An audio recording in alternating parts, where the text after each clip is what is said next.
ഫെബ്രുവരി 18-ാം തീയതിയിലെ UPSC civil service എക്സാമിന് relevant ആയിട്ടുള്ള ടോപ്പിക്കുകളാണ് നമ്മൾ ഡിസ്കസ് ചെയ്യാൻ വേണ്ടി പോകുന്നതായിട്ടുള്ളത്. അതിലാദ്യത്തെ ചീഫ് ഇലക്ഷൻ കമ്മീഷനായിട്ട് ജ്ഞാനേഷ് കുമാറിനെ പാനൽ മീറ്റിംഗിന് ശേഷം നെയിം ചെയ്തു എന്ന് പറഞ്ഞിട്ടുള്ള വാർത്തയാണ് വരുന്നതായിട്ടുള്ളത്. അതുപോലെ ഇലക്ഷൻ കമ്മീഷനായിട്ട് ഹരിയാന ചീഫ് സെക്രട്ടറി ആയിട്ടുള്ള വിവേക് ജോഷിയും അപ്പോയിന്റ് ചെയ്യാൻ റെക്കമെൻഡ് ചെയ്തു എന്ന് പറഞ്ഞിട്ടുള്ള വാർത്തയാണ് വരുന്നതായിട്ടുള്ളത്. അപ്പോൾ ഇതുമായി ബന്ധപ്പെട്ട കാര്യങ്ങളാണ് നമ്മൾ ഡിസ്കസ് ചെയ്യാൻ വേണ്ടി പോകുന്നതായിട്ടുള്ളത്. അപ്പോൾ ചീഫ് ഇലക്ഷൻ കമ്മീഷണറെ തെരഞ്ഞെടുക്കാനുള്ള കമ്മിറ്റി ജ്ഞാനേഷ് കുമാറിനെ അദ്ദേഹത്തെ സെലക്ട് ചെയ്തു എന്ന് പറഞ്ഞിട്ടുള്ള വാർത്ത പുറത്തേക്ക് വരുന്നുണ്ട്. 3 അംഗ കമ്മിറ്റിയാണ് ചീഫ് ഇലക്ഷൻ കമ്മീഷണറെ തെരഞ്ഞെടുക്കാനുള്ളത്. അതിന്റെ ചെയർമാൻ എന്ന് പറയുന്നത് പ്രധാനമന്ത്രിയാണ് എന്ന് കൂടി ഓർത്തു വെക്കേണ്ടതാണ്. അപ്പോൾ അദ്ദേഹം ഫെബ്രുവരി 19-ാം തീയതി ഈ ഒരു സുപ്രീം കോടതി ഇതുമായി ബന്ധപ്പെട്ട ഒരു കേസ് പരിഗണിക്കുന്നുണ്ട്. ആ ഒരു ദിവസം തന്നെ അദ്ദേഹം അധികാരമേൽക്കും എന്നാണ് പറയുന്നതായിട്ടുള്ളത്. ഹരിയാന ചീഫ് സെക്രട്ടറി ആയിട്ടുള്ള വിവേക് ജോഷി അദ്ദേഹത്തെ ഇലക്ഷൻ കമ്മീഷണറായിട്ടും അപ്പോയിന്റ് ചെയ്തിട്ടുണ്ട് എന്ന് കൂടി ഓർത്തു വെക്കേണ്ടതാണ്. അപ്പോൾ ഇതുമായി ബന്ധപ്പെട്ട ഇഷ്യൂ എന്താണെന്ന് ചോദിച്ചു കഴിഞ്ഞാൽ ഇതിന്റെ മേലെ ഒരു കൺസേൺ റേസ് ചെയ്യുന്നു. കാരണം ഇതേ വിഷയം അല്ലെങ്കിൽ ഇതേ നിയമം സുപ്രീം കോടതി ഫെബ്രുവരി 19-ാം തീയതി ചാലഞ്ച് ചെയ്യാൻ വേണ്ടി പോവാണ്. അതിന്റെ ഇടയിലാണ് ഈ ഒരു അപ്പോയിന്റ്മെന്റ് നടക്കുന്നത് എന്നുള്ളത്. ഗവൺമെന്റിന് വേണമെങ്കിൽ ഈ ഒരു അപ്പോയിന്റ്മെന്റ് ഡിലേ ചെയ്യാമായിരുന്നു. കാരണം ഈ ഒരു സെലക്ഷൻ പ്രോസസ്സ് ബയാസ്ഡ് ആണ്, ന്യൂട്രൽ അല്ല എന്നാണ് പറയുന്നതായിട്ടുള്ളത്. കാരണം ഈ ഒരു സെലക്ഷൻ കമ്മിറ്റിയിൽ 3 പേരാണുള്ളത്. ഒന്ന് പ്രധാനമന്ത്രിയാണ്, ഒന്ന് ഹോം മിനിസ്റ്റർ ആണ്, മറ്റൊന്ന് ലീഡർ ഓഫ് ഓപ്പോസിഷൻ ആണെന്ന് ഓർത്തു വെക്കേണ്ടത്. പ്രധാനമന്ത്രി, ഹോം മിനിസ്റ്റർ അമിത് ഷാ, അതുപോലെ leader of opposition Rahul Gandhi, ലോകസഭയിലെ leader of opposition Rahul Gandhi. അപ്പൊ ഇതില് 3-ൽ 2 പേരും ഭരിക്കുന്ന പാർട്ടിയുടെ ആളാണ്, ഒരാള് ഓപ്പോസിഷൻ പാർട്ടിയുടെ ഒരാളെന്ന് ഓർത്ത് വെക്കുക. ഭൂരിപക്ഷം നോക്കുവാണെങ്കിൽ എപ്പോഴും ഭരിക്കുന്ന പാർട്ടിക്ക് താല്പര്യമുള്ള ആൾ മാത്രമേ അധികാരത്തിലേക്ക് വരുള്ളൂ. അപ്പൊ ഈ ഒരു വിഷയത്തെ മുന്നേ സുപ്രീം കോടതിയിൽ ചാലഞ്ച് ചെയ്തിട്ടുണ്ടായിരുന്നു. കാരണം ഭരിക്കുന്ന പാർട്ടിക്ക് താല്പര്യമുള്ള ആളായിരിക്കും ചീഫ് ഇലക്ഷൻ കമ്മീഷണർ വരിക എന്നുള്ളത്. അന്ന് സുപ്രീം കോടതി ഇതിൽ ചീഫ് ജസ്റ്റിസ് ഓഫ് ഇന്ത്യ അല്ലെങ്കിൽ chief justice of India nominate ചെയ്യുന്ന ആളെ ഈ ഒരു യൂണിയൻ ഹോം മിനിസ്റ്റർക്ക് പകരം ഉൾപ്പെടുത്തണം എന്ന് പറഞ്ഞിട്ടുണ്ട്. സോ ദാറ്റ് അത് ന്യൂട്രൽ ആവുക എന്നുള്ളത്. അപ്പൊ ഇതുമായി ബന്ധപ്പെട്ട് എന്നാൽ അതിനുശേഷം ഈ ഒരു പ്രൊവിഷൻ, അതായത് chief election commissioner and other election commissioners appointment conditions and term and office act 2023 act പ്രകാരം അപ്പോയിന്റ്മെന്റ് പ്രോസസ്സിലേക്ക് കടക്കുകയാണ് ചെയ്തിട്ടുള്ളത്. ഓർത്തു വെക്കുക, ഇപ്പൊ നിലവിലത്തെ ഈ ഒരു ആക്ട് പ്രകാരം ഇലക്ഷൻ കമ്മീഷണേഴ്സിനെ അപ്പോയിന്റ് ചെയ്യുന്നത് പ്രസിഡന്റ് ആണ്. ഈ ഒരു കമ്മിറ്റിയുടെ റെക്കമെൻഡേഷൻ അടിസ്ഥാനത്തിൽ പ്രസിഡന്റ് ആണ് അപ്പോയിന്റ് ചെയ്യുന്നതെന്ന് കൂടി ഓർത്തു വെക്കാം. അപ്പൊ ഈ ഒരു 2023 സുപ്രീം കോടതി ഈ ഒരു വിഷയം പരിഗണിച്ച് അത് നിയമമായിട്ട് മുന്നോട്ട് പോകാം ഇത്തരത്തിലുള്ള ഒരു സജഷനും കൂടെ മുന്നോട്ട് വെച്ചിട്ടുണ്ടായിരുന്നു. പക്ഷെ ആ സജഷൻ പരിഗണിക്കാതെയാണ് ഇപ്പോൾ അപ്പോയിന്റ്മെന്റ് പ്രോസസ്സ് കടന്നിട്ടുള്ളത് എന്നുകാര്യം കൂടി ഓർത്തു വയ്ക്കേണ്ടതായിട്ടുണ്ട്.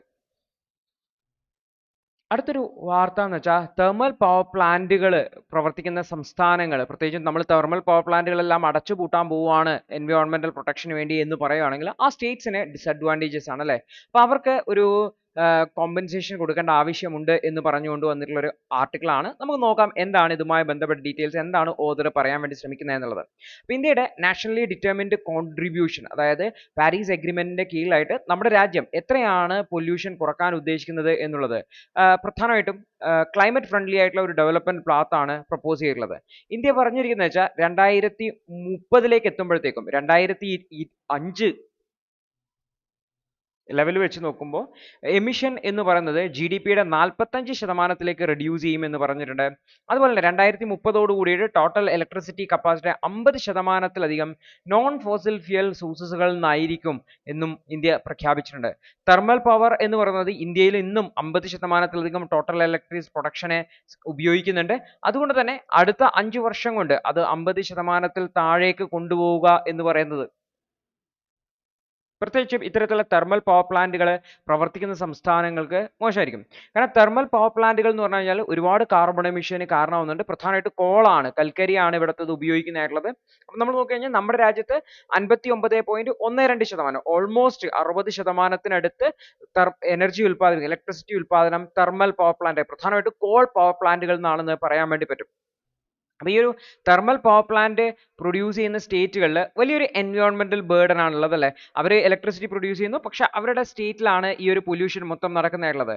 അതേസമയത്ത് ഈ ഇലക്ട്രിസിറ്റി കൺസ്യൂം ചെയ്യുന്ന സ്റ്റേറ്റ്സ് ഉണ്ട്, അതായത് ഇവർ പ്രൊഡ്യൂസ് ചെയ്യുന്ന ഇലക്ട്രിസിറ്റിയെ പൈസ കൊടുത്ത് വാങ്ങി ഉപയോഗിക്കുന്ന സ്റ്റേറ്റുകളുണ്ട്. അവർക്കാണെങ്കിൽ ക്ലീനർ ആയിട്ടുള്ള ഇലക്ട്രിസിറ്റി കിട്ടുന്നുണ്ട്. പ്രത്യേകിച്ച് കോൾ റിച്ച് സ്റ്റേറ്റുകളായിട്ടുള്ള ജാർഖണ്ഡ്, ഛത്തീസ്ഗഡ്, ഒഡീഷ ഇവരൊക്കെ large amount of thermal power generate ചെയ്യുന്നുണ്ട്. അതേ സമയത്ത് അവരുടെ പെർ ക്യാപിറ്റ ഇലക്ട്രിസിറ്റി കൺസംഷൻ എന്ന് പറയുന്നത് വളരെ കുറവാണ് എന്നാണ് കാണിക്കുന്നതായിട്ടുള്ളത്. അതേസമയത്ത് മഹാരാഷ്ട്ര, ഉത്തർപ്രദേശ്, ഗുജറാത്ത് ആണ് നോൺ റിന്യൂവബിൾ എനർജി കപ്പാസിറ്റിയിൽ മുന്നിട്ട് നിൽക്കുന്നത്. ഏറ്റവും കൂടുതൽ റിന്യൂവബിൾ എനർജി കപ്പാസിറ്റി ഉള്ളത് രാജസ്ഥാനാണ് എന്ന് കൂടി ഓർത്തു വെക്കേണ്ടതാണ്. അപ്പോൾ ടോപ്പ് പ്രൊഡ്യൂസേഴ്സ് ഉത്തർപ്രദേശും ഒഡീഷയും ഛത്തീസ്ഗഡും ഒക്കെ ആണെങ്കിൽ പോലും ഇലക്ട്രിസിറ്റി പ്രൊഡ്യൂസ് ചെയ്യുന്നത് അതിന്റെ കൺസംഷൻ നോക്കുവാണെങ്കിൽ ഇവർ വളരെ പിറകിലാണ്. ഗുജറാത്തും മഹാരാഷ്ട്രയും ഒക്കെയാണ് കൂടുതൽ ഇലക്ട്രിസിറ്റി ഇമ്പോർട്ട് ചെയ്യുന്നതായിട്ടുള്ളത്. കാരണം ഇവിടെയാണ് ഒരുപാട് ഇൻഡസ്ട്രീസ് ഉള്ളതെന്നും കൂടി ഓർത്ത് വെക്കുന്നത്. ബീഹാറും ഛത്തീസ്ഗഡും ഇലക്ട്രിസിറ്റിയുടെ മേജർ എക്സ്പോർട്ടേഴ്സ് ആണ്. ഗുജറാത്ത് ആണ് ലാർജസ്റ്റ് ഇമ്പോർട്ടർ ആയിട്ട് വരുന്നത് എന്ന് കൂടി ഓർത്ത് വെക്കുന്നത് തന്നെ. അപ്പോൾ ഇവിടെ ആക്ച്വലി പവർ പ്രൊഡ്യൂസ് ചെയ്യുന്ന സംസ്ഥാനങ്ങളാണ് പൊല്യൂഷൻ ഉണ്ടാക്കുന്നത്. അവരാണ് പൊല്യൂഷന്റെ എഫക്റ്റുകൾ നേരിടുന്നതായിട്ടുള്ളത്. അതേ സമയത്ത് അത് കൺസ്യൂം ചെയ്യുന്ന സ്റ്റേറ്റുകൾക്ക് ഇത്തരം ബാധ്യതകളൊന്നും വരുന്നില്ല. അതുകൊണ്ട് തന്നെ ഇത്തരത്തിലുള്ള എൻവയോൺമെന്റൽ കോസ്റ്റ് ഉണ്ടാവുന്നതുകൊണ്ട് അല്ലെങ്കിൽ അത് ഉണ്ടാക്കുന്ന എൻവയോൺമെന്റൽ പൊല്യൂഷൻ കാരണം, ആരോഗ്യ പ്രശ്നങ്ങൾ കാരണം ഇത്തരം സംസ്ഥാനങ്ങൾക്ക്, എനർജി പ്രൊഡ്യൂസ് ചെയ്യുന്ന സംസ്ഥാനങ്ങൾക്ക് കോമ്പൻസേഷൻ നൽകേണ്ടതായിട്ടുണ്ട് എന്നാണ് പറയുന്നത്. നിലവിലത്തെ ടാക്സ് സ്ട്രക്ചറും മറ്റും ഒന്നും തന്നെ ഇത്തരത്തിലുള്ള തെർമൽ പ്രൊഡ്യൂസിംഗ് സ്റ്റേറ്റുകൾക്ക് യാതൊരു തരത്തിലുള്ള കോമ്പൻസേഷൻ നൽകുന്നില്ല. അതേപോലെ തന്നെ ഇലക്ട്രിസിറ്റി കൺസംഷൻ ടാക്സുകളിൽ നിന്ന് ഒരു തരത്തിലുള്ള ബെനിഫിറ്റുകൾ ലഭിക്കുന്നില്ല എന്നുള്ളതാണ്. അതുകൊണ്ട് തന്നെ ഈ ഒരു തെർമൽ പവർ ജനറേഷന് മേലെ അഡീഷണൽ ടാക്സസ് ലെവി ചെയ്യുക എന്നുള്ളതാണ് ഒരാശയമായിട്ടുള്ളത്. അല്ലെങ്കിൽ ഈ ഒരു ഫിനാൻസ് കമ്മീഷന്റെ ഫണ്ടിങ് മെക്കാനിസത്തിലൂടെ ഈ സംസ്ഥാനങ്ങൾക്ക് കോമ്പൻസേഷൻ നൽകുക എന്നുള്ള മറ്റൊരു സജഷനും മുന്നോട്ട് വെക്കാൻ വേണ്ടി പറ്റും എന്നുകൂടി ഓർത്തു വയ്ക്കേണ്ടതായിട്ടുണ്ട്.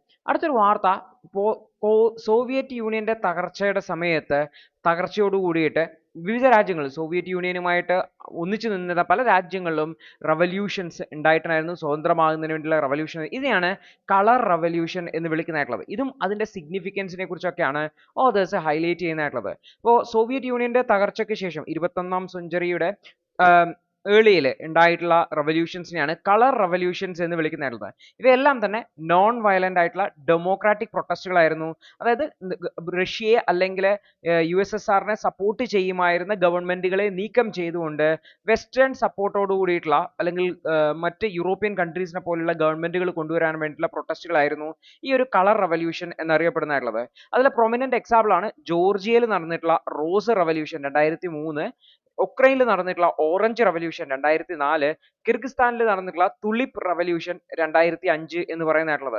ഇവയെല്ലാം തന്നെ വെസ്റ്റേൺ ഗവൺമെന്റുകളുടെ സപ്പോർട്ടോടുകൂടി അല്ലെങ്കിൽ ഓർഗനൈസേഷന്റെ സഹായത്തോടു കൂടിയാണ് ഈ ഒരു റവല്യൂഷൻസ് ഒക്കെ നടന്നിട്ടുള്ളത്. നാഷണൽ എൻഡോമെന്റ് ഫോർ ഡെമോക്രസി തുടങ്ങിയിട്ടുള്ള ഓർഗനൈസേഷൻസ് ഇത്തരത്തിലുള്ള റവല്യൂഷൻസിനെ സപ്പോർട്ട് ചെയ്തിട്ടുണ്ടെന്ന് ഓർത്ത് വെക്കുക. എന്നാൽ ഇതിനെ റഷ്യ കാണുന്നത്, റഷ്യയുടെ തൊട്ടയൽ രാജ്യങ്ങളായിട്ടുള്ള രാജ്യങ്ങളുടെ മേലെ വെസ്റ്റേൺ കൺട്രീസ് സ്വാധീനം ചെലുത്താൻ ശ്രമിക്കുന്നതാണ്. ഇത് ഒരു ത്രെട്ട് ആയിട്ടാണ് റഷ്യ കാണുന്നതായിട്ടുള്ളത്. കാരണം ആ റീജിയനിൽ റഷ്യക്ക് വലിയ ഭീഷണിയാണ് വെസ്റ്റേൺ കൺട്രീസ്, യൂറോപ്യൻ കൺട്രീസും അതുപോലെ തന്നെ അമേരിക്കയുടെയും സപ്പോർട്ടോട് കൂടിയിട്ടുള്ള ഗവൺമെന്റുകൾ ഉയർന്നു വരുന്നത് എന്നുള്ളത്. ഈ ഒരു വെസ്റ്റേൺ കൺട്രീസ് സപ്പോർട്ടോട് കൂടിയിട്ട് ആ ഒരു റീജിയനെ ഡീസ്റ്റബിലൈസ് ചെയ്യാം എന്നുള്ളതും അത് റഷ്യയെ ഒരു അസ്ഥിരപ്പെടുത്തുന്ന അല്ലെങ്കിൽ റഷ്യയെ ഒരു ടാർഗറ്റ് ചെയ്യുന്ന രീതിയിലുമാണ് റഷ്യ ഇതിനെ കാണുന്നത് എന്നുകൂടി ഓർത്തു വെക്കേണ്ടതാണ്. അതേപോലെ തന്നെ റഷ്യയിലും ഇത്തരത്തിലുള്ള മൂവ്മെന്റുകൾ ഉണ്ടാവാമെന്നും റഷ്യയിലും വീണ്ടും വിഭജനത്തിന് വേണ്ടിയിട്ടുള്ള ശ്രമങ്ങൾ രൂപപ്പെടാം എന്നുള്ള ഒരു ഭീഷണിയും റഷ്യ ഇതിനെ കണ്ടിട്ടുണ്ട് എന്നുകൂടി ഓർത്തു വെക്കേണ്ടതാണ്.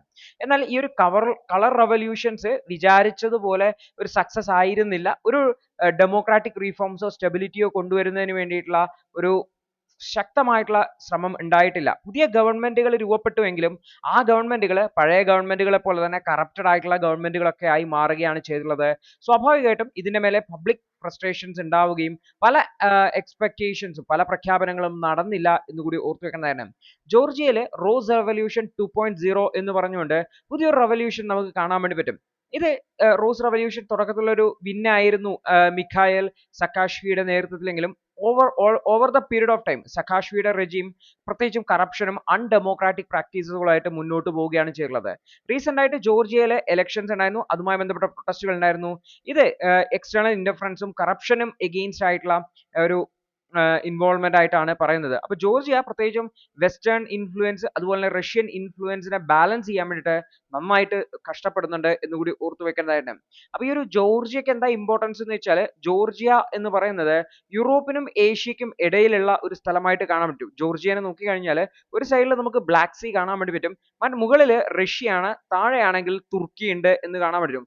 തുർക്കിയുടെ ഒരു ഭാഗം നമ്മൾ നോക്കിക്കഴിഞ്ഞാൽ തുർക്കിയുടെ ഒരു ഭാഗം യൂറോപ്പിലാണ്, തുർക്കിയുടെ ഒരു ഭാഗം ഏഷ്യയിലായിട്ടാണ് വരുന്നുള്ളത്. ഇപ്പൊ ജോർജിയ എന്ന് പറയുന്നത് ജിയോ പൊളിറ്റിക്കൽ സ്ട്രഗിൾസിന് ഒരു ബാറ്റിൽ ഗ്രൗണ്ട് ആവുന്ന സ്ഥലമാണ് എന്ന് കൂടി ഓർത്തു വെക്കേണ്ടതാണ്. അപ്പൊ വെസ്റ്റേൺ അതുപോലെ റഷ്യയും തമ്മിലുള്ള ആ ഒരു ഇടപെടലുകൾ ജോർജിയയുടെ മേലെയാണ് റിഫ്ലക്റ്റഡ് ആവുക എന്ന് ഓർത്തു വെക്കുക. അതായത് വെസ്റ്റേൺ കൺട്രീസിനും ഈ റഷ്യയിൽ നിന്നും ഒക്കെയുള്ള ഈ ഒരു എക്സ്റ്റേണൽ പ്രഷേഴ്സ് ജോർജിയയുടെ മുകളിൽ വളരെ കൂടുതലാണ് എന്ന് കൂടി ഓർത്തു വയ്ക്കേണ്ടതായിട്ടുണ്ട്. അപ്പൊ ഈ ഒരു ഈവന്റ് എന്താണ്, കളർ റവല്യൂഷൻ തുടങ്ങിയിട്ടുള്ള കാര്യങ്ങൾ ഓർത്തു വയ്ക്കാൻ വേണ്ടി ശ്രമിക്കുക. അടുത്തൊരു വാർത്ത എന്ന് വെച്ചാൽ ആരവല്ലി സഫാരി പാർക്ക് പ്രൊജക്റ്റുമായി മുന്നോട്ട് പോവുകയാണ് ഹരിയാന ഗവൺമെന്റ്. എന്നാൽ ഇതിനെതിരെ വലിയ പ്രതിഷേധമായിട്ട് വരുന്നത് എന്താണ്? ഈ ഒരു ആരവല്ലി സഫാരി പാർക്ക് പ്രൊജക്ട് എന്താണ് പ്രതിഷേധത്തിന് കാരണം എന്ന് നോക്കാം. ഹരിയാന ഗവൺമെന്റ് ആണ് ആരവല്ലി സഫാരി പ്രൊജക്ട് 3858 ഹെക്ടർ ഏരിയയിലാണ് ചെയ്യുന്നതായിട്ടുള്ളത്. ഗുരുഗ്രാം, ന്യൂ തുടങ്ങിയിട്ടുള്ളതുമായി ബന്ധപ്പെട്ടുകൊണ്ട് ലോകത്തിലെ തന്നെ ഏറ്റവും വലിയ സഫാരി പാർക്ക് ക്രിയേറ്റ് ചെയ്യാനുള്ള ഉദ്ദേശമാണുള്ളത്. അപ്പൊ ഇതിനെതിരെ വലിയ പ്രതിഷേധമാണ് വരുന്നതായിട്ടുള്ളത്. ഈവൻ ദോ അവിടെ റൂളിംഗ് BJP-യുടെ ഒരു പോൾ പ്രോമിസ് ആയിരുന്നു ഇതെങ്കിൽ പോലും വലിയ പ്രതിഷേധം ഉയരുന്നുണ്ട് എന്നുള്ളതാണ് വാർത്തകളുള്ളത്. ഈ ഒരു പാർക്കിലെ അനിമൽ കേജസ് ഉണ്ടാവും, ഗസ്റ്റ് ഹൗസുകൾ, ഹോട്ടലുകൾ, റെസ്റ്റോറന്റുകൾ, ഓഡിറ്റോറിയങ്ങൾ, അനിമൽ ഹോസ്പിറ്റൽ, ചിൽഡ്രൻ പാർക്കുകൾ, botanical garden, aquariums, cable car, tunnel walk, open air theatre, eateries തുടങ്ങിയിട്ടുള്ള ഒരുപാട് ഫെസിലിറ്റീസ് പ്ലാൻ ചെയ്തിട്ടുണ്ട്. 2574 ഹെക്ടർ ഗുരുഗ്രാമിലും 1284 ഹെക്ടർ ന്യൂയിലുമായിട്ട് 18 വില്ലേജുകൾ കവർ ചെയ്യുന്ന രീതിയിലാണ് ഈ ഒരു പ്രൊജക്ട് പ്രപ്പോസ് ചെയ്തിട്ടുള്ളത്. അപ്പൊ ഇത് മാനേജ് ചെയ്യുന്നത് ഫോറസ്റ്റ് ഡിപ്പാർട്ട്മെന്റിന്റെ കീഴിലുള്ള ഒരു എക്സ്പേർട്ട് കമ്മിറ്റി ആയിരിക്കും എന്നുകൂടി ഓർത്തു വയ്ക്കേണ്ടതാണ്. അപ്പൊ എന്താണ് വലിയ പ്രൊട്ടസ്റ്റ് വരാൻ കാരണം എന്ന് വെച്ചാൽ അരവല്ലി ഹിൽസ് എക്കോളജിക്കലി വളരെ സിഗ്നിഫിക്കന്റ് ആയിട്ടുള്ളതാണ്. അതായത് അവിടെ ഡെസർട്ടിഫിക്കേഷനെ പ്രിവെന്റ് ചെയ്യുന്നതും ഗ്രൗണ്ട് വാട്ടറിനെ റീചാർജ് ചെയ്യുന്നതിലും അതുപോലെ വൈൽഡ് ലൈഫിന് ഹാബിറ്റാറ്റ് പ്രൊവൈഡ് ചെയ്യുന്നതൊക്കെ അരവല്ലി വളരെ സിഗ്നിഫിക്കന്റ് ആയിട്ടുള്ളതാണ്. അപ്പൊ ഇവിടെ പ്രധാനമായിട്ടും ഓപ്പോസ് ചെയ്യുന്നത് റിട്ടയർഡ് ആയിട്ടുള്ള ഫോറസ്റ്റ് ഓഫീസേഴ്സ് ഒക്കെ തന്നെയാണ്. ഇവരൊക്കെ പറയുന്നത് ഇത് കൺസർവേഷന് വേണ്ടിയിട്ടുള്ള ഒരു എഫേർട്ട് അല്ല, മറിച്ച് ടൂറിസത്തെ പ്രൊമോട്ട് ചെയ്യുന്നതിന് വേണ്ടിയിട്ടും ഇത് ആരവല്ലി എക്കോസിസ്റ്റത്തെ ഹാം ചെയ്യുന്നതിന് വേണ്ടിയിട്ടുള്ള ഒരു എഫേർട്ട് ആയിട്ടാണ് അവർ നോക്കി കാണുന്നതായിട്ടുള്ളത്. അതുപോലെ തന്നെ അത് ഫുട്ഫാൾ, കൂടുതൽ ആൾക്കാർ വരുന്ന ട്രാഫിക്, കൺസ്ട്രക്ഷൻസ് ഇതെല്ലാം തന്നെ അവിടുത്തെ വൈറ്റൽ അക്യുഫയേഴ്സിനെ ഉൾപ്പെടെ ജലസംഭരണികളെ ഉൾപ്പെടെ ബാധിക്കും എന്നുള്ള കാര്യം കൂടി അവർ ഹൈലൈറ്റ് ചെയ്യുന്നുണ്ട്. ഈ ഒരു ഏരിയ ഫോറസ്റ്റ് കൺസർവേഷൻ ആക്ട് 1980 പ്രകാരം ലീഗലി പ്രൊട്ടക്റ്റഡ് ആയിട്ടുള്ള ഒരു ഏരിയയാണ്. ഈവൻ അവിടെ ലാൻഡ് യൂസ് നോൺ അഗ്രികൾച്ചർ പർപ്പസിന് വേണ്ടിയിട്ട് ഭൂമി ഉപയോഗിക്കാൻ വരെ അനുമതിയില്ല എന്ന് കൂടി ഓർത്ത് വേണം. അപ്പൊ ഈ ഒരു ആരവല്ലി ഹിൽസ് എന്ന് നോക്കി കഴിഞ്ഞാൽ നമുക്ക് നോക്കിയാൽ ഗുജറാത്ത് മുതൽ രാജസ്ഥാനിലൂടെ പോയി ഹരിയാനയിലൂടെ പോയി ഡൽഹി വരെ എക്സ്റ്റെൻഡ് ചെയ്ത് കിടക്കുന്ന ഒരു പർവ്വതനിരയാണ് എന്ന് ഓർത്ത് വെക്കുക. അപ്പൊ ഈ അരവല്ലി ഹരിയാനയിൽ കൂടി കടന്നു പോകുന്നുണ്ട്, ഹരിയാന ടു ഡൽഹി വരെയാണ്. അപ്പൊ അവിടെ Punjab land protection act PLPA വഴി 1900 വഴി അവിടുത്തെ ലാൻഡ് ബ്രേക്കിംഗ് ഡിഫോറസ്റ്റേഷന് പ്രൊട്ടക്ഷൻ ഉണ്ട്. 24,000 ഹെക്ടേഴ്സിനെ ഈ ഒരു പ്രൊട്ടക്റ്റഡ് ഫോറസ്റ്റ് ആയിട്ടാണ് ഇന്ത്യൻ ഫോറസ്റ്റ് ആക്ട് പ്രകാരം പ്രഖ്യാപിച്ചിട്ടുള്ളത് എന്ന് കൂടി ഓർത്തു വെക്കേണ്ടതാണ്. അതുപോലെ തന്നെ TN ഗോദവർമ്മൻ തിരുമുൽപ്പാടുമായി ബന്ധപ്പെട്ട ഫോറസ്റ്റ് കൺസർവേഷനുമായി ബന്ധപ്പെട്ട കേസിലെ ജഡ്ജ്മെന്റിൽ പറഞ്ഞിട്ടുണ്ടായിരുന്നു ഈ ഫോറസ്റ്റുകൾക്കും ലീഗൽ പ്രൊട്ടക്ഷൻ ലഭിക്കും എന്ന് പറയുന്നുണ്ട്. ആരവല്ലീസിനെ നാച്ചുറൽ കൺസർവേഷൻ സോണുകളായിട്ട് റീജിയണൽ പ്ലാൻ 2021 തിരിച്ചിട്ടുണ്ടായിരുന്നു എന്ന് കൂടി ഓർത്തു വെക്കേണ്ടതാണ്. അപ്പൊ ഈ ഒരു എക്കോളജിക്കലി സെൻസിറ്റീവ് ആയിട്ടുള്ള എക്കോളജിക്കലി ഇമ്പോർട്ടന്റ് ആയിട്ടുള്ള ഏരിയ ആണ് ഇത്തരത്തിലുള്ള ഒരു സഫാരി പാർക്കാക്കി മാറ്റാൻ ശ്രമിക്കുന്നത്. അതിനെതിരെയാണ് പ്രതിഷേധം വരുന്നത് എന്ന് കൂടി ഓർത്തുക. ഒരു അൾട്ടർനേറ്റീവ് സജസ്റ്റ് ചെയ്തിരിക്കുന്നത് വെച്ചാൽ ഈ ഒരു ഏരിയയെ ഒരു നാഷണൽ പാർക്കോ ഒരു സാങ്ച്വറിയോ ആക്കി മാറ്റുക റാദർ ദാൻ ഒരു സഫാരി പാർക്ക് എന്നുള്ള ഒരു സജഷൻ ആണ് പല ഭാഗത്തുനിന്നും വന്നിട്ടുള്ളത് എന്ന് കൂടി ഓർത്തു വെക്കേണ്ടതാണ്. അടുത്തൊരു വാർത്ത കൺസ്റ്റിറ്റ്യൂഷണൽ മൊറാലിറ്റിയുമായി ബന്ധപ്പെട്ടാണ്. നമ്മുടെ പൊളിറ്റി എന്ന് പറയുന്ന സബ്ജക്റ്റുമായി ബന്ധപ്പെട്ട് ഭരണഘടനയുമായി ബന്ധപ്പെട്ട് വളരെ പ്രധാനപ്പെട്ട ഒരു ഐഡിയ ആണ് കൺസ്റ്റിറ്റ്യൂഷണൽ മൊറാലിറ്റി എന്ന് പറയുന്നത്. അപ്പൊ എന്താണ് കൺസ്റ്റിറ്റ്യൂഷണൽ മൊറാലിറ്റി എന്ന് പറഞ്ഞാൽ? ഭരണഘടനാപരമായിട്ടുള്ള ആശയങ്ങളെ ഉയർത്തിപ്പിടിക്കുന്നതിനെയാണ്, ഭരണഘടനാപരമായിട്ടുള്ള ആശയങ്ങളെ ഉയർത്തിപ്പിടിക്കുന്നതും അതിനനുസരിച്ച് പ്രവർത്തിക്കാൻ ശ്രമിക്കുന്നതും ജീവിക്കാൻ ശ്രമിക്കുന്നതിനെയാണ് കൺസ്റ്റിറ്റ്യൂഷണൽ മൊറാലിറ്റി എന്ന് പറയുന്നത്. അപ്പൊ ഈ ആശയം എന്താണ്, അതെന്താണ് ഇന്നത്തെ സാഹചര്യം തുടങ്ങിയിട്ടുള്ളതാണ് നമ്മൾ നോക്കാൻ വേണ്ടി പോകുന്നതായിട്ടുള്ളത്. അപ്പൊ ഈ ഒരു പോളിസെമസ് കൺസെപ്റ്റ് എന്നാണ് ഇതിനെ വിളിക്കുന്നത്, കൺസ്റ്റിറ്റ്യൂഷണൽ മൊറാലിറ്റി. പല കോടതികളും ഈ ഒരു ഭരണഘടനയുടെ അല്ലെങ്കിൽ കൺസ്റ്റിറ്റ്യൂഷണൽ വാലിഡിറ്റി ഓഫ് നിയമത്തിന്റെ കൺസ്റ്റിറ്റ്യൂഷണൽ വാലിഡിറ്റിയെ പരിഗണിക്കാൻ വേണ്ടിയിട്ട് ഉപയോഗിച്ച ഒരു കൺസെപ്റ്റ് ആണ് constitutional morality, whether it is following the concepts of constitution എന്നുള്ളത്. അതായത് പബ്ലിക് മൊറാലിറ്റിയുടെ വോളറ്റിലിറ്റിയെ സേഫ് ഗാർഡ് ചെയ്യാനുള്ള ഒരു ടൂൾ ആയിട്ടാണ് ഈ ഒരു കൺസ്റ്റിറ്റ്യൂഷണൽ മൊറാലിറ്റിയെ ഉപയോഗിക്കുന്നത്. കാരണം പബ്ലിക് അവരുടെ മൊറാലിറ്റി അല്ലെങ്കിൽ അവരുടെ ശരി എന്ന് പറയുന്ന കാര്യം ചെയ്യുമ്പോൾ വെദർ അത് ഭരണഘടനാപരമായി കൂടി ശരിയാണോ എന്ന് ഉറപ്പുവരുത്താൻ വേണ്ടിയിട്ട് കൺസ്റ്റിറ്റ്യൂഷണൽ മൊറാലിറ്റിയുടെ ഒരു ടെസ്റ്റ് കൊണ്ട് ഉപയോഗിക്കാൻ വേണ്ടി പറ്റും. കാരണം പബ്ലിക് മൊറാലിറ്റി എന്ന് പറഞ്ഞു കഴിഞ്ഞാൽ അത് ജനങ്ങളുടെ താല്പര്യത്തിനനുസരിച്ചുള്ള കാര്യങ്ങളാണ്. സോ അത് അൾട്ടിമേറ്റ്ലി എന്ത് സംഭവിക്കുന്നു വെച്ചാൽ ജനങ്ങളുടെ താല്പര്യത്തിനനുസരിച്ച് കാര്യങ്ങൾ ചെയ്യുക എന്ന് പറഞ്ഞു കഴിഞ്ഞാൽ അതൊരു ഭീകരമായിട്ടുള്ള അവസ്ഥയായിട്ട് നമുക്ക് കാണാൻ പറ്റും. ഒരു ഡേഞ്ചറസ് വെപ്പൺ ആണ്. അപ്പൊ ഇതിനെ കൺട്രോൾ ചെയ്യാനുള്ള ഒരു ടൂൾ ആയിട്ടാണ് കോൺസ്റ്റിറ്റ്യൂഷണൽ മൊറാലിറ്റി വരുന്നതെന്ന് കൂടി ഓർത്തുവെക്കേണ്ടത്. 2018 സുപ്രീം കോടതി Navjot Singh Johar versus union of India case 2018, അതുപോലെ തന്നെ Joseph Shine versus union of India case 2018 ഈ ഒരു ഐഡിയ ഓഫ് ജസ്റ്റിസ്, നീതിയുടെ ഒരു ഐഡിയ എന്നതിനെ ഹൈലൈറ്റ് ചെയ്യാൻ വേണ്ടിയിട്ട് കോൺസ്റ്റിറ്റ്യൂഷണൽ മൊറാലിറ്റി എന്ന് പറയുന്ന ആശയത്തെ ഉപയോഗിച്ചതായിട്ട് ഓഥർ ഹൈലൈറ്റ് ചെയ്യുന്നുണ്ട്. അപ്പോൾ ഈ ഒരു കോൺസ്റ്റിറ്റ്യൂഷണൽ മൊറാലിറ്റി മോഡേൺ ഡിബേറ്റുകളിലേക്ക് വരുന്ന സമയത്ത് ഇപ്പോൾ LGBTQവുമായി ബന്ധപ്പെട്ട വിഷയങ്ങളിൽ, അല്ലെങ്കിൽ സ്ത്രീകളുടെ ടെമ്പിൾ എൻട്രിയുമായി ബന്ധപ്പെട്ട വിഷയങ്ങളിൽ, അല്ലെങ്കിൽ ഫ്രീ സ്പീച്ചുമായി ബന്ധപ്പെട്ട വിഷയങ്ങളിൽ, നാഷണൽ സെക്യൂരിറ്റി ആണോ സിവിൽ ലിബർട്ടീസ് ആണോ ഇമ്പോർട്ടന്റ് തുടങ്ങിയിട്ടുള്ള വിഷയങ്ങളൊക്കെ വരുന്ന സമയത്ത് അവിടെ ഭരണഘടനാപരമായിട്ട് അത് ശരിയാണോ, നമ്മുടെ സോഷ്യൽ സ്ട്രക്ചർ അല്ലെങ്കിൽ കൾച്ചറൽ സ്ട്രക്ചർ വെച്ചിട്ട് വേറൊരു രീതി ആയിരിക്കാം, പക്ഷെ ഭരണഘടനാപരമായിട്ട് അതെങ്ങനെയാണ് നോക്കേണ്ടത് എന്ന് നോക്കുമ്പോൾ കോൺസ്റ്റിറ്റ്യൂഷണൽ മൊറാലിറ്റി വരും എന്ന് കൂടി ഓർത്തുക. അപ്പോൾ ജോർജ് ഗ്രോഡ്സ് എന്ന് പറയുന്ന ബ്രിട്ടീഷ് സ്കോളറിന്റെ റൈറ്റിംഗിലാണ് ഈ ഒരു കോൺസ്റ്റിറ്റ്യൂഷണൽ മൊറാലിറ്റി എന്ന് പറയുന്ന ആശയത്തെ നമുക്ക് കാണാൻ വേണ്ടി പറ്റുന്നത് ആദ്യകാലത്തില്. അദ്ദേഹം ദ ഹിസ്റ്ററി ഓഫ് ഗ്രീസ് എന്ന് പറയുന്ന ബുക്കിൽ അദ്ദേഹം ഇഥീനിയൻ ഡെമോക്രസിയിലെ കോൺസ്റ്റിറ്റ്യൂഷണൽ മൊറാലിറ്റിയെ കുറിച്ച് അദ്ദേഹം പറയുന്നുണ്ട്. അപ്പോൾ അവിടെ ഭരണഘടനാപരമായിട്ടുള്ള ആശയങ്ങളെ ഫോളോ ചെയ്യുക, അതിനെ കൃത്യമായി ഫോളോ ചെയ്യുന്നത് വഴി ഒരു സ്റ്റേബിൾ ആയിട്ടുള്ള ജസ്റ്റ് ആയിട്ടുള്ള നീതിപൂർണ്ണമായിട്ടുള്ള ഒരു സൊസൈറ്റിയെ ഉണ്ടാക്കാൻ ശ്രമിക്കുക എന്നുള്ളതാണ് ഈ ഒരു കോൺസ്റ്റിറ്റ്യൂഷണൽ മൊറാലിറ്റി കൊണ്ട് ഹൈലൈറ്റ് ചെയ്യുന്നത്. കോൺസ്റ്റിറ്റ്യൂഷണൽ മൊറാലിറ്റി എന്ന് പറയുന്നത് ഭരണഘടനാപരമായിട്ടുള്ള ആശയങ്ങളെ, ഭരണഘടനയുടെ അടിസ്ഥാന തത്വങ്ങളെ irrespective of social structure, irrespective of political വിശ്വാസങ്ങൾ, അതിനൊക്കെ വിരുദ്ധമായിട്ട് അല്ലെങ്കിൽ അതിനെയൊന്നും മൈൻഡ് ചെയ്യാതെ ഭരണഘടനാപരമായിട്ടുള്ള ആശയങ്ങളെ ഉയർത്തിപ്പിടിക്കുന്നുണ്ടോ എന്നുള്ളതാണ് ഇമ്പോർട്ടന്റ് ആയിട്ടുള്ള കാര്യം. അപ്പോൾ അത് നമ്മുടെ സമൂഹത്തെ ഒരു ജസ്റ്റ് ആയിട്ടുള്ള എല്ലാവർക്കും തുല്യമായിട്ടുള്ള ഭരണഘടന എങ്ങനെയുള്ള ഒരു സമൂഹത്തെയാണോ നോക്കിക്കാണുന്നത്, അത്തരത്തിലുള്ള ഒരു സമൂഹത്തെ ക്രിയേറ്റ് ചെയ്യാൻ സഹായിക്കും എന്നുകൂടി ഓർപ്പിക്കേണ്ടതാണ്. അപ്പോൾ ഡോക്ടർ BR അംബേദ്കർ അദ്ദേഹം കോൺസ്റ്റിറ്റ്യൂഷണൽ മൊറാലിറ്റി എന്ന് പറയുന്നത് ഇന്ത്യൻ ഡെമോക്രസിയുടെ ഒരു കോർ ഐഡിയ ആണ് എന്ന് പറഞ്ഞിട്ടുണ്ട്. കോൺസ്റ്റിറ്റ്യൂഷണൽ മൊറാലിറ്റി ഡെമോക്രസിയുടെ ഭാഗമാണെന്ന് പറഞ്ഞിട്ടുണ്ട്. അപ്പോൾ ഇന്ത്യൻ ജനാധിപത്യത്തിൽ അത് ഡിഫ്യൂസ്ഡ് ആണ്, അത് ഓൾറെഡി എസ്റ്റാബ്ലിഷ്ഡ് ആണ് എന്നുള്ളത്, അതുവഴിയാണ് സമാധാനവും സ്വാതന്ത്ര്യവും ഒക്കെ നമ്മുടെ രാജ്യത്ത് നിലനിൽക്കുന്നത് എന്നും അദ്ദേഹം പറഞ്ഞിട്ടുണ്ട് എന്നുകൂടി ഓർത്ത് വെക്കേണ്ടതാണ്.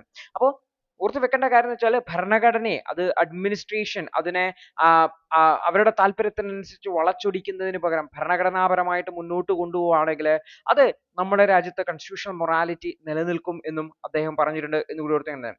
അപ്പോൾ ഇവിടെ പലതരത്തിലുള്ള ക്രിട്ടിക്കുകളും ഉണ്ട് എന്നുകൂടി ഓർത്ത് വെക്കേണ്ടതാണ്. അപ്പോൾ നോൺ ട്രാൻസാക്ഷണൽ മൊറാലിറ്റി എന്ന് പറഞ്ഞു കഴിഞ്ഞാൽ മൊറാലിറ്റി, കോൺസ്റ്റിറ്റ്യൂഷണൽ മൊറാലിറ്റി എന്ന് പറയുന്നത് വാരിയിങ് അല്ല, അത് ഭരണഘടനയെ ബേസ് ചെയ്തിട്ടുള്ളതാണ്. അപ്പോൾ ഭരണഘടനയുടെ കാഴ്ചപ്പാട് എന്താണോ അതിനനുസരിച്ചാണ് കോൺസ്റ്റിറ്റ്യൂഷണൽ മൊറാലിറ്റി, ഭരണഘടനാപരമായിട്ടുള്ള ശരികൾ വരിക എന്ന് ഓർത്തു വെക്കണത്. ചിലപ്പോൾ സിറ്റിസൺസിന്റെ ബിലീഫോ എക്സ്പെക്ടേഷനോ ഒക്കെ വ്യത്യസ്തമായിരിക്കാം, ബട്ട് കോൺസ്റ്റിറ്റ്യൂഷണൽ മൊറാലിറ്റി എന്ന് പറയുന്നത് ഭരണഘടനാപരമായിട്ടുള്ള ശരിയാണ് എന്ന് കൂടി ഓർത്തു വെക്കണം. അതുപോലെ തന്നെ അവിടെ റെസ്പെക്റ്റും റീഫോംസും ഉണ്ടാവുക എന്നുള്ളതാണ്. ഒരേ സമയത്ത് നമ്മൾ ഭരണഘടനയെ റെസ്പെക്ട് ചെയ്യേണ്ടതായിരുന്നു, ആ കോൺസ്റ്റിറ്റ്യൂഷന്റെ ആശയങ്ങളെ റെസ്പെക്ട് ചെയ്യേണ്ടത്, അതേസമയത്ത് കാലഘട്ടത്തിനനുസരിച്ചുള്ള ഒരു റീഫോംസ്, അമെന്റ്മെന്റ്സ് നമ്മൾ ഭരണഘടനയ്ക്ക് കൊണ്ടുവരേണ്ടതായിട്ടുണ്ട്. ഓർത്തു വെക്കുക, നമ്മുടെ കോൺസ്റ്റിറ്റ്യൂഷൻ ഭയങ്കര അടിപൊളിയാണ് എന്ന് പറഞ്ഞുകൊണ്ട് അത് മാറ്റാതെ വെക്കുകയല്ല വേണ്ട, കാലഘട്ടത്തിനനുസരിച്ചുള്ള മാറ്റം വേണം. പക്ഷെ ഒരിക്കലും ഭരണഘടനാപരമായിട്ടുള്ള അടിസ്ഥാന ആശയങ്ങളെ ഇല്ലാതാക്കുന്ന രീതിയിലാവരുത്, ബേസിക് സ്ട്രക്ചറിനെ ഇല്ലാതാക്കുന്നതാവരുത്, അല്ലെങ്കിൽ ഭരണഘടനാപരമായിട്ടുള്ള ആ ഒരു കോൺസ്റ്റിറ്റ്യൂഷണൽ മൊറാലിറ്റിയെ കീപ്പ് ചെയ്തുകൊണ്ട് വേണം പോകാനായിട്ടുള്ളത്. അപ്പോൾ ഭരണഘടനയെ കണ്ണടച്ച് വിശ്വസിച്ച് അതുപോലെ പോവുക എന്നതല്ല, കാലഘട്ടത്തിനനുസരിച്ചുള്ള മാറ്റങ്ങൾ ഭരണഘടനയിൽ കൊണ്ടുവരേണ്ടതുണ്ട് എന്നുകൂടി ഓർത്തു വെക്കുന്നതാണ്. അപ്പൊ ഇന്ത്യയിൽ നമ്മൾ നോക്കിക്കഴിഞ്ഞാൽ കോൺസ്റ്റിറ്റ്യൂഷണൽ മൊറാലിറ്റി എന്ന് പറയുന്നത് നമുക്ക് കാണാൻ വേണ്ടി പറ്റും. അതുപോലെ തന്നെ ഓർത്തു വെക്കുക, കോൺസ്റ്റിറ്റ്യൂഷണൽ മൊറാലിറ്റി എന്ന് പറയുന്നത് ബ്ലൈൻഡ് ആയിട്ട് ഭരണഘടനയെ ഫോളോ ചെയ്യുക എന്നുള്ളതല്ല, മറിച്ച് അതിനൊരു ഫ്രെയിം വർക്കായി യൂസ് ചെയ്തുകൊണ്ട് മുന്നോട്ട് കൊണ്ടുപോകാൻ ശ്രമിക്കുക, കാലഘട്ടത്തിനനുസരിച്ച് മാറ്റങ്ങൾ കൊണ്ടുവരാൻ വേണ്ടിയിട്ട്. സമൂഹത്തിൽ വ്യത്യസ്തമായിട്ടുള്ള ആൾക്കാർ വന്നു, വ്യത്യസ്ത ഭരണാധികാരികൾ വന്നു, പക്ഷെ രാജ്യം ആ ഒരു ജസ്റ്റ് ആയിട്ട് എല്ലാവർക്കും തുല്യമായിട്ട് മുന്നോട്ട് കൊണ്ടുപോകാൻ ഒരേ ഭരണഘടനയുടെ ആശയങ്ങൾ ഫോളോ ചെയ്യേണ്ടതായിട്ടുണ്ട് എന്നുള്ളതാണ്. അപ്പോൾ ജുഗൻ ഹബർമാസ് പോലുള്ള ആൾക്കാർ അദ്ദേഹം കോൺസ്റ്റിറ്റ്യൂഷണൽ പാട്രിയോട്ടിസം എന്ന് പറയുന്ന ആശയത്തെ ഹൈലൈറ്റ് ചെയ്തിട്ടുണ്ട്. പ്രത്യേകിച്ചും ഭരണഘടനയുടെ ആശയത്തെ ഉയർത്തിപ്പിടിച്ചുകൊണ്ട് കോൺസ്റ്റിറ്റ്യൂഷണൽ മൊറാലിറ്റിയെ ബാലൻസ് ചെയ്തുകൊണ്ട് സ്റ്റെബിലിറ്റിയും ചേഞ്ചും ഒക്കെ ഒന്നിച്ചു കൊണ്ടുപോകുന്നതിനെയാണ് കോൺസ്റ്റിറ്റ്യൂഷണൽ പാട്രിയോട്ടിസം എന്ന് വിളിക്കുന്നതെന്നും കൂടി ഓർത്തു വെക്കുക. അപ്പോൾ കോൺസ്റ്റിറ്റ്യൂഷണൽ മൊറാലിറ്റി എന്ന് പറയുന്നത് നമ്മുടെ ഭരണഘടനാപരമായിട്ടുള്ള ആശയങ്ങളെ ഉയർത്തിപ്പിടിച്ച് മുന്നോട്ട് കൊണ്ടുപോകുന്നുണ്ട്. അതുപോലെ തന്നെ റീഫോംസിനെ എൻകറേജ് ചെയ്യുന്നുണ്ട് തുടങ്ങിയുള്ളവയൊക്കെ ഇമ്പോർട്ടൻ്റ് ആയിട്ടുള്ള കാര്യങ്ങളാണെന്ന് ഓർത്ത് വെക്കുന്നത്. അപ്പോൾ കൺസ്റ്റിറ്റ്യൂഷൻസിനെ നമ്മൾ ഫോളോ ചെയ്യേണ്ടതായിട്ട്, അതിനെ അപ്ഹെൽഡ് ചെയ്ത് മുന്നോട്ട് പോകേണ്ടതായിട്ട്, അതേ സമയത്ത് അതിനെ ക്രിട്ടിക്സും അതിനെ ചേഞ്ചസും കൊണ്ടുവരേണ്ടതായിട്ടുണ്ട് എന്നുള്ള കാര്യം കൂടി ഓർത്തു വയ്ക്കേണ്ടതായിട്ടുണ്ട്. അടുത്തൊരു വാർത്ത, ന്യൂക്ലിയർ ഫ്യൂഷൻ റിയാക്ടേഴ്സ് ഡെവലപ്പ് ചെയ്യുന്നതിലുള്ള ഡെവലപ്മെന്റ്സിനെ കുറിച്ചിട്ടാണ് നമ്മൾ പറയുന്നതായിട്ടുള്ളത്. ചൈനയുടെ ഈസ്റ്റ് റിയാക്ടർ എന്ന് പറയുന്നത് മാഗ്നറ്റിക് ഫ്യൂഷൻ ബേണിംഗ് പ്രോസസ്സിൽ സക്സസ്ഫുൾ ആയി എന്നാണ് പറയുന്നത്. അപ്പൊ ഈ പേര് ഓർത്ത് വെക്കുക, ഈസ്റ്റ് റിയാക്ട് ചൈനയുടേതാണ്.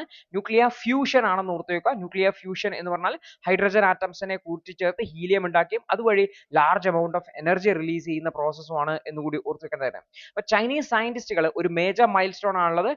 100 മില്യൺ ഡിഗ്രി 100 ദശലക്ഷം ഡിഗ്രി സെൽഷ്യസ് ടെമ്പറേച്ചർ പ്രൊഡ്യൂസ് ചെയ്തു പ്ലാസ്മ. 1066 സെക്കൻഡ് സമയത്തേക്കാണ് പ്രൊഡ്യൂസ് ചെയ്തിട്ടുള്ളത്. East react experimental advance superconducting tokamak എന്ന് പറയുന്ന ഈ ഒരു ഈസ്റ്റ് റിയാക്ടർ ആണ്, ന്യൂക്ലിയർ ഫ്യൂഷൻ റിയാക്ടർ ആണ് ചൈന ഡെവലപ്പ് ചെയ്തതാണെന്ന് ഓർത്ത് വെക്കുന്നത്. അപ്പൊ നേരത്തെ ഈ ഒരു ഈസ്റ്റ് റിയാക്ടർ തന്നെ ഈ ഒരു 50 മില്യൺ ഡിഗ്രി സെൽഷ്യസിനെ 100 സെക്കൻഡിലേക്കും പിന്നീട് 403 സെക്കൻഡിലേക്കും ഹോൾഡ് ചെയ്തിട്ടുണ്ടായിരുന്നു. ആ ഒരു റെക്കോർഡിനെയാണ് ഇപ്പോൾ 100 മില്യൺ ഡിഗ്രി സെൽഷ്യസിൽ 1066 സെക്കൻഡ് എന്ന് പറഞ്ഞുകൊണ്ട് ഇവർ തന്നെ ബ്രേക്ക് ചെയ്തിട്ടുള്ളതെന്ന് ഓർത്ത് വെക്കുന്നത്. അപ്പൊ ഇവിടെ ഹൈഡ്രജൻ ന്യൂക്ലിയർ ഫ്യൂഷൻ പ്രകാരം, അതായത് ഹൈഡ്രജൻ ആറ്റംസ് ചേർന്നുകൊണ്ട് ഹീലിയം പ്രൊഡ്യൂസ് ചെയ്യും, large amount of energy release ചെയ്യുകയും ചെയ്യും. അതുവഴി ക്ലീൻ ആയിട്ടുള്ള എനർജി പ്രൊഡ്യൂസ് ചെയ്യാൻ വേണ്ടി പറ്റും, റേഡിയോ ആക്റ്റീവ് വേസ്റ്റുകൾ പ്രൊഡ്യൂസ് ചെയ്യാതെ. അപ്പൊ ന്യൂക്ലിയർ ഫ്യൂഷൻ എന്ന് പറഞ്ഞാൽ നക്ഷത്രങ്ങൾ, സൂര്യൻ ഉൾപ്പെടെയുള്ള നക്ഷത്രങ്ങളിൽ നടക്കുന്ന എനർജി പ്രൊഡ്യൂസിങ് പ്രോസസ് ആണ് എന്ന് കൂടി ഓർത്ത് വെക്കേണ്ടതാണ്. നിങ്ങൾ സയൻസ് ആൻഡ് ടെക്നോളജി പഠിക്കുമ്പോൾ ഈ ഒരു പ്രോസസ്സിനെ കുറിച്ച്, അതുപോലെ ന്യൂക്ലിയർ ഫ്യൂഷൻ, ഫിഷൻ തുടങ്ങിയിട്ടുള്ളതിന്റെ വ്യത്യാസങ്ങളെ കുറിച്ചൊക്കെ മനസ്സിലാക്കും എന്ന് കൂടി ഓർത്ത് വെക്കേണ്ടതാണ്. അപ്പൊ ഈ ഒരു ഫ്യൂഷൻ റിയാക്ഷൻസ് എന്ന് വെച്ചാൽ എക്സ്ട്രീംലി ഹൈ ടെമ്പറേച്ചറിലാണ്. കാരണം നക്ഷത്രങ്ങളിൽ നടക്കുന്നതാണെങ്കിൽ ലക്ഷക്കണക്കിന് ടെമ്പറേച്ചേഴ്സ് വേണം. അതായത് 100 ദശലക്ഷം ഡിഗ്രി സെൽഷ്യസ് ടെമ്പറേച്ചർ ആണ് വേണ്ടതായിട്ടുള്ളത്. കാരണം ഇല്ലെങ്കിൽ അറ്റോമിക് ന്യൂക്ലിയർ തമ്മിലുള്ള റിപ്പൽഷൻ ഉണ്ടാവും, അതിനെ ഓവർകം ചെയ്യേണ്ടതായിട്ടുണ്ട്. അപ്പോൾ ഇവിടെ ഹൈഡ്രജന്റെ ഐസോടോപ്പുകളായിട്ടുള്ള ഡ്യൂട്ടീരിയം ട്രിഷിയമാണ് ഉപയോഗിക്കുന്നതായിട്ടുള്ളത്. ഇതിൽ ട്രിഷിയം എന്ന് പറയുന്നത് ഭയങ്കര സ്കേസ് ആണ്, അതുകൊണ്ട് തന്നെ ഡിഫിക്കൽട്ട് പ്രൊഡ്യൂസ് ആണ്. അപ്പോൾ ഡ്യൂട്ടീരിയം ആണ് പ്രധാനമായിട്ടും ഉപയോഗിക്കുന്നതെന്നും കൂടി ഓർത്ത് വെക്കുന്നതായിട്ട്. അപ്പോൾ ഡ്യൂട്ടീരിയവും ട്രിഷിയവും തമ്മിൽ ജോയിൻ ചെയ്യുകയാണ് ചെയ്യുന്നതായിട്ടുള്ളത്. ഈ ഒരു റിയാക്ടേഴ്സിന്റെ ഡിസൈൻ, ഇത്തരത്തിലുള്ള ഫ്യൂഷൻ റിയാക്ടേഴ്സിന്റെ ഡിസൈൻ വ്യത്യസ്ത പേരിൽ അറിയപ്പെടുന്നത്. ഇപ്പൊ ചൈനയിലുള്ളതിനെ ടൊക്കാമാക് എന്ന ഡിസൈൻ ആണ് അറിയപ്പെടുന്നത്. ഇവിടെ ഈ ഒരു ഹൈ ടെമ്പറേച്ചർ ക്രിയേറ്റ് ചെയ്യുന്നത് സ്ട്രോങ് ആയിട്ടുള്ള മാഗ്നറ്റിക് ഫീൽഡ് ഉപയോഗിച്ചുകൊണ്ടാണെന്ന് ഓർത്ത് വെക്കാം. മാഗ്നറ്റിക് ഫീൽഡ് ഉപയോഗിച്ചുകൊണ്ടാണ് ടൊക്കാമാക്കുകളിൽ, ടൊക്കാമാക് എന്ന് പറഞ്ഞു കഴിഞ്ഞാൽ fusion reactor, nuclear fusion reactor ആണ്, ചൈന ഡെവലപ്പ് ചെയ്തതാണ്. സ്ട്രോങ് മാഗ്നറ്റിക് ഫീൽഡ് ഉപയോഗിച്ചാണ് ഇവിടെ ഹൈ ടെമ്പറേച്ചർ ക്രിയേറ്റ് ചെയ്യുന്നത്. ടൊക്കാമാക് അല്ലാതെ മറ്റൊരു ടൈപ്പ് ആണ് സ്റ്റെല്ലറേറ്റർ എന്ന് വിളിക്കുന്നതായിട്ടുള്ളത്. ഈ സ്റ്റെല്ലറേറ്ററിൽ ഹൈ ടെമ്പറേച്ചർ പ്രൊഡ്യൂസ് ചെയ്യുന്നതും വളരെ കോംപ്ലക്സ് ആയിട്ടുള്ള മാഗ്നറ്റിക് ഫീൽഡ് ഡിസൈൻ ഉപയോഗിച്ച് തന്നെയാണ് എന്നുകൂടി ഓർത്തു വെക്കേണ്ടതായിട്ട്. മറ്റൊന്നാണ് ലൈഫ്, അതുപോലെ തന്നെ നാഷണൽ ഇഗ്നീഷൻ ഫെസിലിറ്റി പ്രൊജക്റ്റുകൾ. ഈ ലൈഫിന്റെ പ്രത്യേകത എന്ന് വെച്ചാൽ ഹൈ പവേർഡ് ആയിട്ടുള്ള ലേസേഴ്സ് ഉപയോഗിച്ചുകൊണ്ടാണ് ഇവിടെ ഈ ഒരു ഫ്യൂഷൻ റിയാക്ഷന് വേണ്ട ആവശ്യമായിട്ടുള്ള ടെമ്പറേച്ചർ ഡെവലപ്പ് ചെയ്യുന്നതായിട്ടുള്ളത്. ഇത് 2022 തന്നെ NIF നാഷണൽ ഇഗ്നീഷൻ ഫെസിലിറ്റി പ്രോജക്റ്റുകൾ അച്ചീവ് ചെയ്തിട്ടുണ്ടായിരുന്നു എന്നുകൂടി ഓർത്തു വെക്കേണ്ടതാണ്. എന്നാൽ ഇതിൽ ഈസ്റ്റും ടൊക്കാമാക്കുകളും സ്റ്റഡി പ്രോഗ്രസ് കണ്ടിന്യൂ ചെയ്യുന്നുണ്ട് എന്നുകൂടി ഓർത്തു വെക്കേണ്ടതാണ്. ന്യൂക്ലിയർ ഫ്യൂഷൻ എനർജി റിയാക്ഷൻസ് ചൈനയിൽ മാത്രമല്ല മറ്റു രാജ്യങ്ങളും നടക്കുന്നുണ്ട്. പ്രത്യേകിച്ചും ITER international thermo nuclear experimental reactors, ഇത് മുന്നേ UPSC ഒരിക്കൽ പ്രിലിംസിന് ചോദിച്ചിട്ടുള്ളതാണ് എന്ന് ഓർത്തു വെക്കുന്നുണ്ട്. അപ്പൊ ഇതെന്താണ് എന്നുള്ളത്, അപ്പൊ ഇത് ന്യൂക്ലിയർ ഫ്യൂഷൻ റിയാക്ടേഴ്സ് ആണ് എന്നുള്ളത്. തെർമോ ന്യൂക്ലിയർ, തെർമോ എന്ന് പറഞ്ഞാൽ ടെമ്പറേച്ചർ ആണ്, ന്യൂക്ലിയർ എക്സ്പെരിമെന്റൽ റിയാക്ടർ ആണ്, ഫ്യൂഷൻ റിയാക്ടർ ആണെന്ന് ഓർത്ത് വെക്കുന്നത്. ഇതൊരു ലോങ് ടേം ഗോൾ ആയിട്ട് പ്രോസസ് ചെയ്യുന്നുണ്ട്. 2023 കൂടിയിട്ട് സിഗ്നിഫിക്കന്റ് ആയിട്ടുള്ള പ്രോഗ്രസ് ഉണ്ടാവും എന്നാണ് കരുതുന്നതായിട്ടുള്ളത്. അപ്പോൾ ക്ലീൻ എനർജി പ്രൊഡ്യൂസ് ചെയ്യുക എന്നുള്ളതാണ് ഉദ്ദേശം. അതിനാവശ്യമായിട്ടുള്ള ടെക്നോളജി ഇൻവെസ്റ്റ്മെന്റ് ആവശ്യമായിട്ടുണ്ട്. അപ്പോൾ സസ്റ്റൈനബിൾ ആയിട്ടുള്ള രീതിയിൽ യൂസബിൾ ആയിട്ടുള്ള ഫ്യൂഷൻ എനർജി പ്രൊഡ്യൂസ് ചെയ്യുക എന്ന് പറയുന്നത് ഈവൻ അതൊരു ചാലഞ്ചിങ് സിറ്റുവേഷൻ ആണ്. അപ്പോൾ നമ്മൾ ഈ ഒരു ഫ്യൂഷൻ ടെക്നോളജി ഡെവലപ്പ് ചെയ്യണമെന്നുണ്ടെങ്കിൽ ഹൈ ടെമ്പറേച്ചർ ആണ്, മാഗ്നറ്റിക് ഇനേഴ്ഷ്യ മറ്റ് സിസ്റ്റംസ് യൂസ് ചെയ്യുന്നുണ്ട്. ഇതുമായി ബന്ധപ്പെട്ട ഡെവലപ്മെന്റുകൾ പ്രോസസ്സിലുണ്ട് എന്നുകൂടി ഓർത്തു വയ്ക്കാൻ വേണ്ടിയിട്ട് ശ്രമിക്കുക. അടുത്തൊരു വാർത്ത എന്ന് വെച്ചാൽ ഗ്ലോബലി ടെററിസത്തിന് ഉണ്ടായിട്ടുള്ള ഒരു റിസർജൻസും അതെങ്ങനെയാണ് ലോകത്തൊരു ഇൻസ്റ്റബിലിറ്റി ക്രിയേറ്റ് ചെയ്യുന്നതെന്നാണ് ഓഥർ ഇവിടെ ഹൈലൈറ്റ് ചെയ്ത് പറയുന്നതായിട്ടുള്ളത്. അപ്പോൾ ഗ്ലോബലി ടെററിസത്തിനുള്ള വളർച്ചയെക്കുറിച്ച് നമുക്ക് നോക്കാം. പുതിയ പുതിയ ടെറർ മെത്തേഡുകളും ടെറർ അറ്റാക്കുകളും ലോകത്തെ എല്ലായിടത്തും കാണാൻ പറ്റുന്നുണ്ട് എന്നാണ് പറഞ്ഞത്. ഇത് ഈവൻ ജിയോ പൊളിറ്റിക്കൽ സ്റ്റെബിലിറ്റിയെ വരെ ബാധിക്കുന്നുണ്ട് എന്നുള്ളതാണ് ഓഥർ ഹൈലൈറ്റ് ചെയ്തിട്ടുള്ളത്. അതുപോലെ തന്നെ ഡിജിറ്റൽ ആയിട്ടുള്ള രീതിയിൽ, അതുപോലെ തന്നെ എക്സ്ട്രീമിസ്റ്റ് ഗ്രൂപ്പുകൾ പുതിയ പുതിയ മെത്തേഡുകളുമായിട്ട് മുന്നോട്ട് വരുന്നുണ്ട് എന്ന് അദ്ദേഹം ഹൈലൈറ്റ് ചെയ്യുന്നുണ്ട്. എങ്ങനെയാണ് ടെററിസം ചേഞ്ച് ചെയ്യുന്നത് വെച്ചാൽ, ഒന്ന് ഇതിന്റെ അൺപ്രഡിക്റ്റബിലിറ്റി ആണ് എന്ന് ഓർത്ത് വെക്കേണ്ടതാണ്. അൺപ്രഡിക്റ്റബിൾ ആയിട്ടുള്ള ട്രെൻഡുകൾ എന്ന് പറഞ്ഞാൽ ഹമാസും അതുപോലെ തന്നെ താഹിർ അൽ ഷറം HTS എന്ന് പറയുന്ന സിറിയൻ ടെററിസ്റ്റ് ഓർഗനൈസേഷൻ ഒക്കെ വലിയ മാറ്റമാണ് കഴിഞ്ഞൊരു വർഷത്തില് ലോകത്തുണ്ടാക്കിയിട്ടുള്ളത്. അതായത് നേരത്തെ ടെറർ ഗ്രൂപ്പുകളെ കരുതിയിരുന്നതെന്ന് വെച്ചാൽ അവരൊരു ഫുൾ സ്കെയിൽ വാറിലേക്കൊന്നും ഇറങ്ങിത്തിരിക്കില്ല, ഇങ്ങനെ പ്രോക്സി വാറുകളൊക്കെ ചെയ്യുള്ളൂ എന്നാണ് കരുതിയിരുന്നെങ്കിൽ ഒക്ടോബർ 2023 ഹമാസ് എന്ന് പറയുന്ന ടെറർ ഗ്രൂപ്പ് അവർ നേരിട്ട് ഇസ്രായേലിനെ അറ്റാക്ക് ചെയ്യും, അതൊരു യുദ്ധത്തിലേക്ക് കടക്കുകയും ചെയ്തു. അപ്പോൾ ഇന്ന് ടെററിസ്റ്റ് ഗ്രൂപ്പുകൾ നേരിട്ടുള്ള അറ്റാക്കിലേക്ക് കടക്കുന്ന ഒരു സാഹചര്യമാണെന്ന് ഓർത്തുവെക്കുന്നതാണ്. അതുപോലെ തന്നെ നേരത്തെയൊക്കെ ലോൺ വോൾഫ് അറ്റാക്കുകൾ എന്ന് പറയുന്ന മെത്തേഡുകൾ അത്ര കോമൺ ആയിരുന്നില്ല. അതായത് സെൽഫ് ഇൻഡോക്ട്രിൻഡ് ആയിട്ടുള്ള റാഡിക്കലൈസ്ഡ് യൂത്തുകൾ അവർ സ്വയം തീരുമാനിച്ച് കുറച്ച് ആയുധങ്ങളുമായിട്ട് ഒരു സ്ഥലത്തേക്ക് പോയി അങ്ങ് ആക്രമണം നടത്തുവാണ്. 2025 US ന്യൂ ഓർലാൻഡ്സിലൊക്കെ ഉണ്ടായിട്ടുള്ള അറ്റാക്കുകൾ ഇത്തരത്തിലുള്ള അപകടങ്ങളായിട്ട് കാണാൻ പറ്റും. മറ്റൊന്നാണ് സ്റ്റേറ്റ് സ്പോൺസേർഡ് ആയിട്ടുള്ളത്. നമുക്ക് നോക്കിക്കഴിഞ്ഞാൽ സിറിയയിലും അഫ്ഗാനിസ്ഥാനിലും ഇന്ന് അവിടെ ഭരണം കൈയാളുന്നത് 2 ടെററിസ്റ്റ് ഗ്രൂപ്പുകളാണ്. ഒന്ന് HTSഉം മറ്റൊന്ന് താലിബാനുമാണ്. സിറിയയിൽ HTS ആണ്, താലിബാനാണ് അഫ്ഗാനിസ്ഥാനിൽ. ഇവർ ടെററിസത്തെ സപ്പോർട്ട് ചെയ്യുന്ന ആൾക്കാരാണ്. സ്വാഭാവികമായിട്ടും അവരുടെ സ്പോൺസേർഡ് ആയിട്ടുള്ള സ്റ്റേറ്റ് സ്പോൺസേർഡ് ആയിട്ടുള്ള ടെററിസം ഇനി ലോകത്ത് വരാൻ പോവുകയാണ് എന്നുള്ളതാണ്. മറ്റൊന്നാണ് ടാക്ടിക്സിലുള്ള മാറ്റമാണ്. മോഡേൺ ടെററിസം എന്ന് പറയുന്നത് സിമ്പത്തൈസേഴ്സ്, സ്ലീപ്പർ സെൽസ്, ഐഡിയോളജിക്കൽ ഡിബേറ്റുകൾ തുടങ്ങിയിട്ടുള്ള ഉപയോഗിക്കുകയാണ്. അൺകൺവെൻഷണൽ ആയിട്ടുള്ള അറ്റാക്കുകളായിട്ടുള്ള വെഹിക്കിൾ റാമിങ്, അതുപോലെ തന്നെ എഡ്യൂക്കേറ്റഡ് പ്രൊഫഷണൽസും മറ്റുമൊക്കെ എക്സ്ട്രീമിസ്റ്റ് ഗ്രൂപ്പുകളിൽ ജോയിൻ ചെയ്യുന്നതൊക്കെ നമുക്ക് കാണാൻ പറ്റും. കൂടാതെ ഇതിന്റെ ജിയോഗ്രഫിക് റീച്ചും വർദ്ധിക്കുന്നത് കാണാൻ പറ്റും. ഐസിസ് അഫ്ഗാനിസ്ഥാനിലേക്കും മെല്ലെ കടന്ന് ഇപ്പോൾ സൗത്ത് ഏഷ്യയെ തന്നെ ഭീഷണിയിലാക്കുന്ന ഒരു സാഹചര്യത്തിലേക്ക് കടന്നു എന്നുകൂടി ഓർത്തു വെക്കേണ്ടതായിട്ടുണ്ട്. അതേസമയത്ത് ടെക്നോളജി ഒരു ഫോഴ്സ് മൾട്ടിപ്ലയർ ആയിട്ട് മാറിയിട്ടുണ്ട്. കാരണം അഡ്വാൻസ്ഡ് ആയിട്ടുള്ള ടെക്നോളജീസ് ആയിട്ടുള്ള drones, 3D printing, cyber tools ഒക്കെ ഉപയോഗിച്ചുകൊണ്ട് ഇത്തരത്തിലുള്ള ടെററിസ്റ്റ് ഓർഗനൈസേഷൻ ടെററിസ്റ്റുകളും അവരുടെ ക്യാപ്പബിലിറ്റി ഡെവലപ്പ് ചെയ്തിട്ടുണ്ട്. അവർ വലിയ വലിയ അറ്റാക്കുകളാണ് ക്രിയേറ്റ് ചെയ്യുന്നതായിട്ടുള്ളത്. ഉദാഹരണത്തിന് ഹൂതീസ് സൗദിയുടെ ആരാംകോ ഓയിൽ ഫെസിലിറ്റി 2019 പ്രിസിഷൻ ഡ്രോണുകൾ ഉപയോഗിച്ചുകൊണ്ട് അറ്റാക്കുകൾ നടത്തിയത് ഇതിനൊരു ഉദാഹരണമായിട്ട് പറയാൻ പറ്റും. മറ്റൊന്നാണ് ക്രോസ് ഗ്രൂപ്പ് കോപ്പറേഷൻ. 2 രാജ്യങ്ങളിലല്ല 2 പ്രദേശങ്ങളിലെ ടെററിസ്റ്റ് ഗ്രൂപ്പുകൾ ഒന്നിച്ചു ചേർന്നുകൊണ്ട് അറ്റാക്ക് ചെയ്യുന്നു എന്ന് പറയുന്നത് നമുക്ക് കാണാൻ പറ്റും. ഉദാഹരണത്തിന് ഇറാൻ ആക്സിസ് ഓഫ് റെസിസ്റ്റൻസ് എന്ന് പറഞ്ഞുകൊണ്ട് ഹിസ്ബുള്ളയും ഹമാസും ഇറാഖി മിലിറ്റിയാസും ചേർന്നുകൊണ്ടാണ് ഇസ്രായേലിനെതിരെ അറ്റാക്ക് ചെയ്തിട്ടുള്ളത് എന്നുകൂടി ഓർത്തു വെക്കേണ്ടതായിട്ട്. അപ്പൊ നമ്മൾ നോക്കിക്കഴിഞ്ഞാൽ ഇത്തരത്തിൽ ടെററിസ്റ്റ് അറ്റാക്കുകൾ വളരെ രീതിയിൽ മാറുന്നുണ്ട്. മറ്റൊന്നാണ് വെസ്റ്റേൺ കൺട്രീസിൽ ഡൊമസ്റ്റിക് ടെററിസം ഡെവലപ്പ് US യൂറോപ്പിലായിക്കോട്ടെ രാജ്യത്തിനകത്ത് ടെററിസ്റ്റ് ഗ്രൂപ്പുകൾ ഡെവലപ്പ് ചെയ്യുന്നത് കാണാൻ വേണ്ടി പറ്റും. 2019 എൽ പാസോ ഷൂട്ടിംഗ് എന്ന് പറയുന്നത് US നടന്ന ഒരു ഉദാഹരണമാണ് എന്ന് ഓർത്ത് വെക്കുക. അപ്പോൾ എന്തുകൊണ്ടാണ് ഈ ഒരു ടെററിസം ഇങ്ങനെ രൂപമാറ്റം വരുന്നതെന്ന് വെച്ചാൽ ഗ്ലോബൽ ഗവേണൻസിന്റെ വീക്കനിങ് ആണ്. പ്രത്യേകിച്ചും ലോകരാജ്യങ്ങൾക്കിടയിൽ ഇത്തരത്തിലുള്ള പ്രശ്നങ്ങൾക്ക് കോമൺ ആയിട്ട് നേരിടുന്ന പ്രശ്നങ്ങളെ കൃത്യമായിട്ട് അഡ്രസ്സ് ചെയ്യുന്നതിന് വേണ്ടിയിട്ടുള്ള ഒരു ഗ്രൂപ്പിന്റെ അഭാവമാണ് എന്നാണ് പറയുന്നത്. യുണൈറ്റഡ് നേഷൻസിന്റെ സെക്യൂരിറ്റി കൗൺസിൽ ആയിക്കോട്ടെ, ഇന്റർനാഷണൽ കോർട്ട് ഓഫ് ജസ്റ്റിസ് ആയിക്കോട്ടെ, ഇവരൊക്കെ ഇൻഎഫക്റ്റീവ് ആണ് ഇന്ന് ഈ ഒരു ടെററിസ്റ്റ് നെറ്റ്വർക്കുകളെ ഡിസ്മാൻഡിൽ ചെയ്യാൻ എന്നുള്ള ഒരു ക്രിറ്റിസം ആണ് ഓഥർ ഹൈലൈറ്റ് ചെയ്യുന്നതായിട്ടുള്ളത്. അതുപോലെ തന്നെ ഈ ഒരു ടെറർ റെജീംസ് പുതിയതായിട്ട് എമേർജ് ചെയ്യാണ്. നേരത്തെ സിറിയയിൽ ഉണ്ടായിരുന്ന അസാദ് ഭരണകൂടത്തിന്റെ തകർച്ചയും അവിടെ HTS എന്ന് പറയുന്ന ടെററിസ്റ്റ് ഗ്രൂപ്പ് ഉയർന്നു വന്നതും ഈ ഒരു ടെറർ ഇൻഫ്രാസ്ട്രക്ചർ പൊളിറ്റിക്കൽ ഷിഫ്റ്റ് കാരണം ഡെവലപ്പ് ചെയ്യുന്നതിനെ കാണിക്കുന്നതാണ്. കൂടാതെ ഗ്ലോബൽ ടെററിസ്റ്റ് നെറ്റ്വർക്കുകൾ ഡെവലപ്പ് ചെയ്തിട്ടുണ്ട്. ആൾക്കാരും പണവും വെപ്പൺസും ഒക്കെ ക്രോസ് ബോർഡർ മൂവ് ചെയ്യുന്നുണ്ട്. അൽ ഖയ്ദ ഐസിസിലും ഒക്കെ ആഫ്രിക്കയിലും സൗത്ത് ഏഷ്യയിലും യൂറോപ്പിലും ഒക്കെ ഈവൻ മിഡിൽ ഈസ്റ്റിലും ഒക്കെ പ്രസൻസ് ഉണ്ട് എന്നാണ് കരുതുന്നതായിട്ടുള്ളത്. മറ്റൊന്നാണ് ഐഡിയോളജിക്കൽ ആയിട്ടുള്ള മോട്ടിവേഷൻസ്.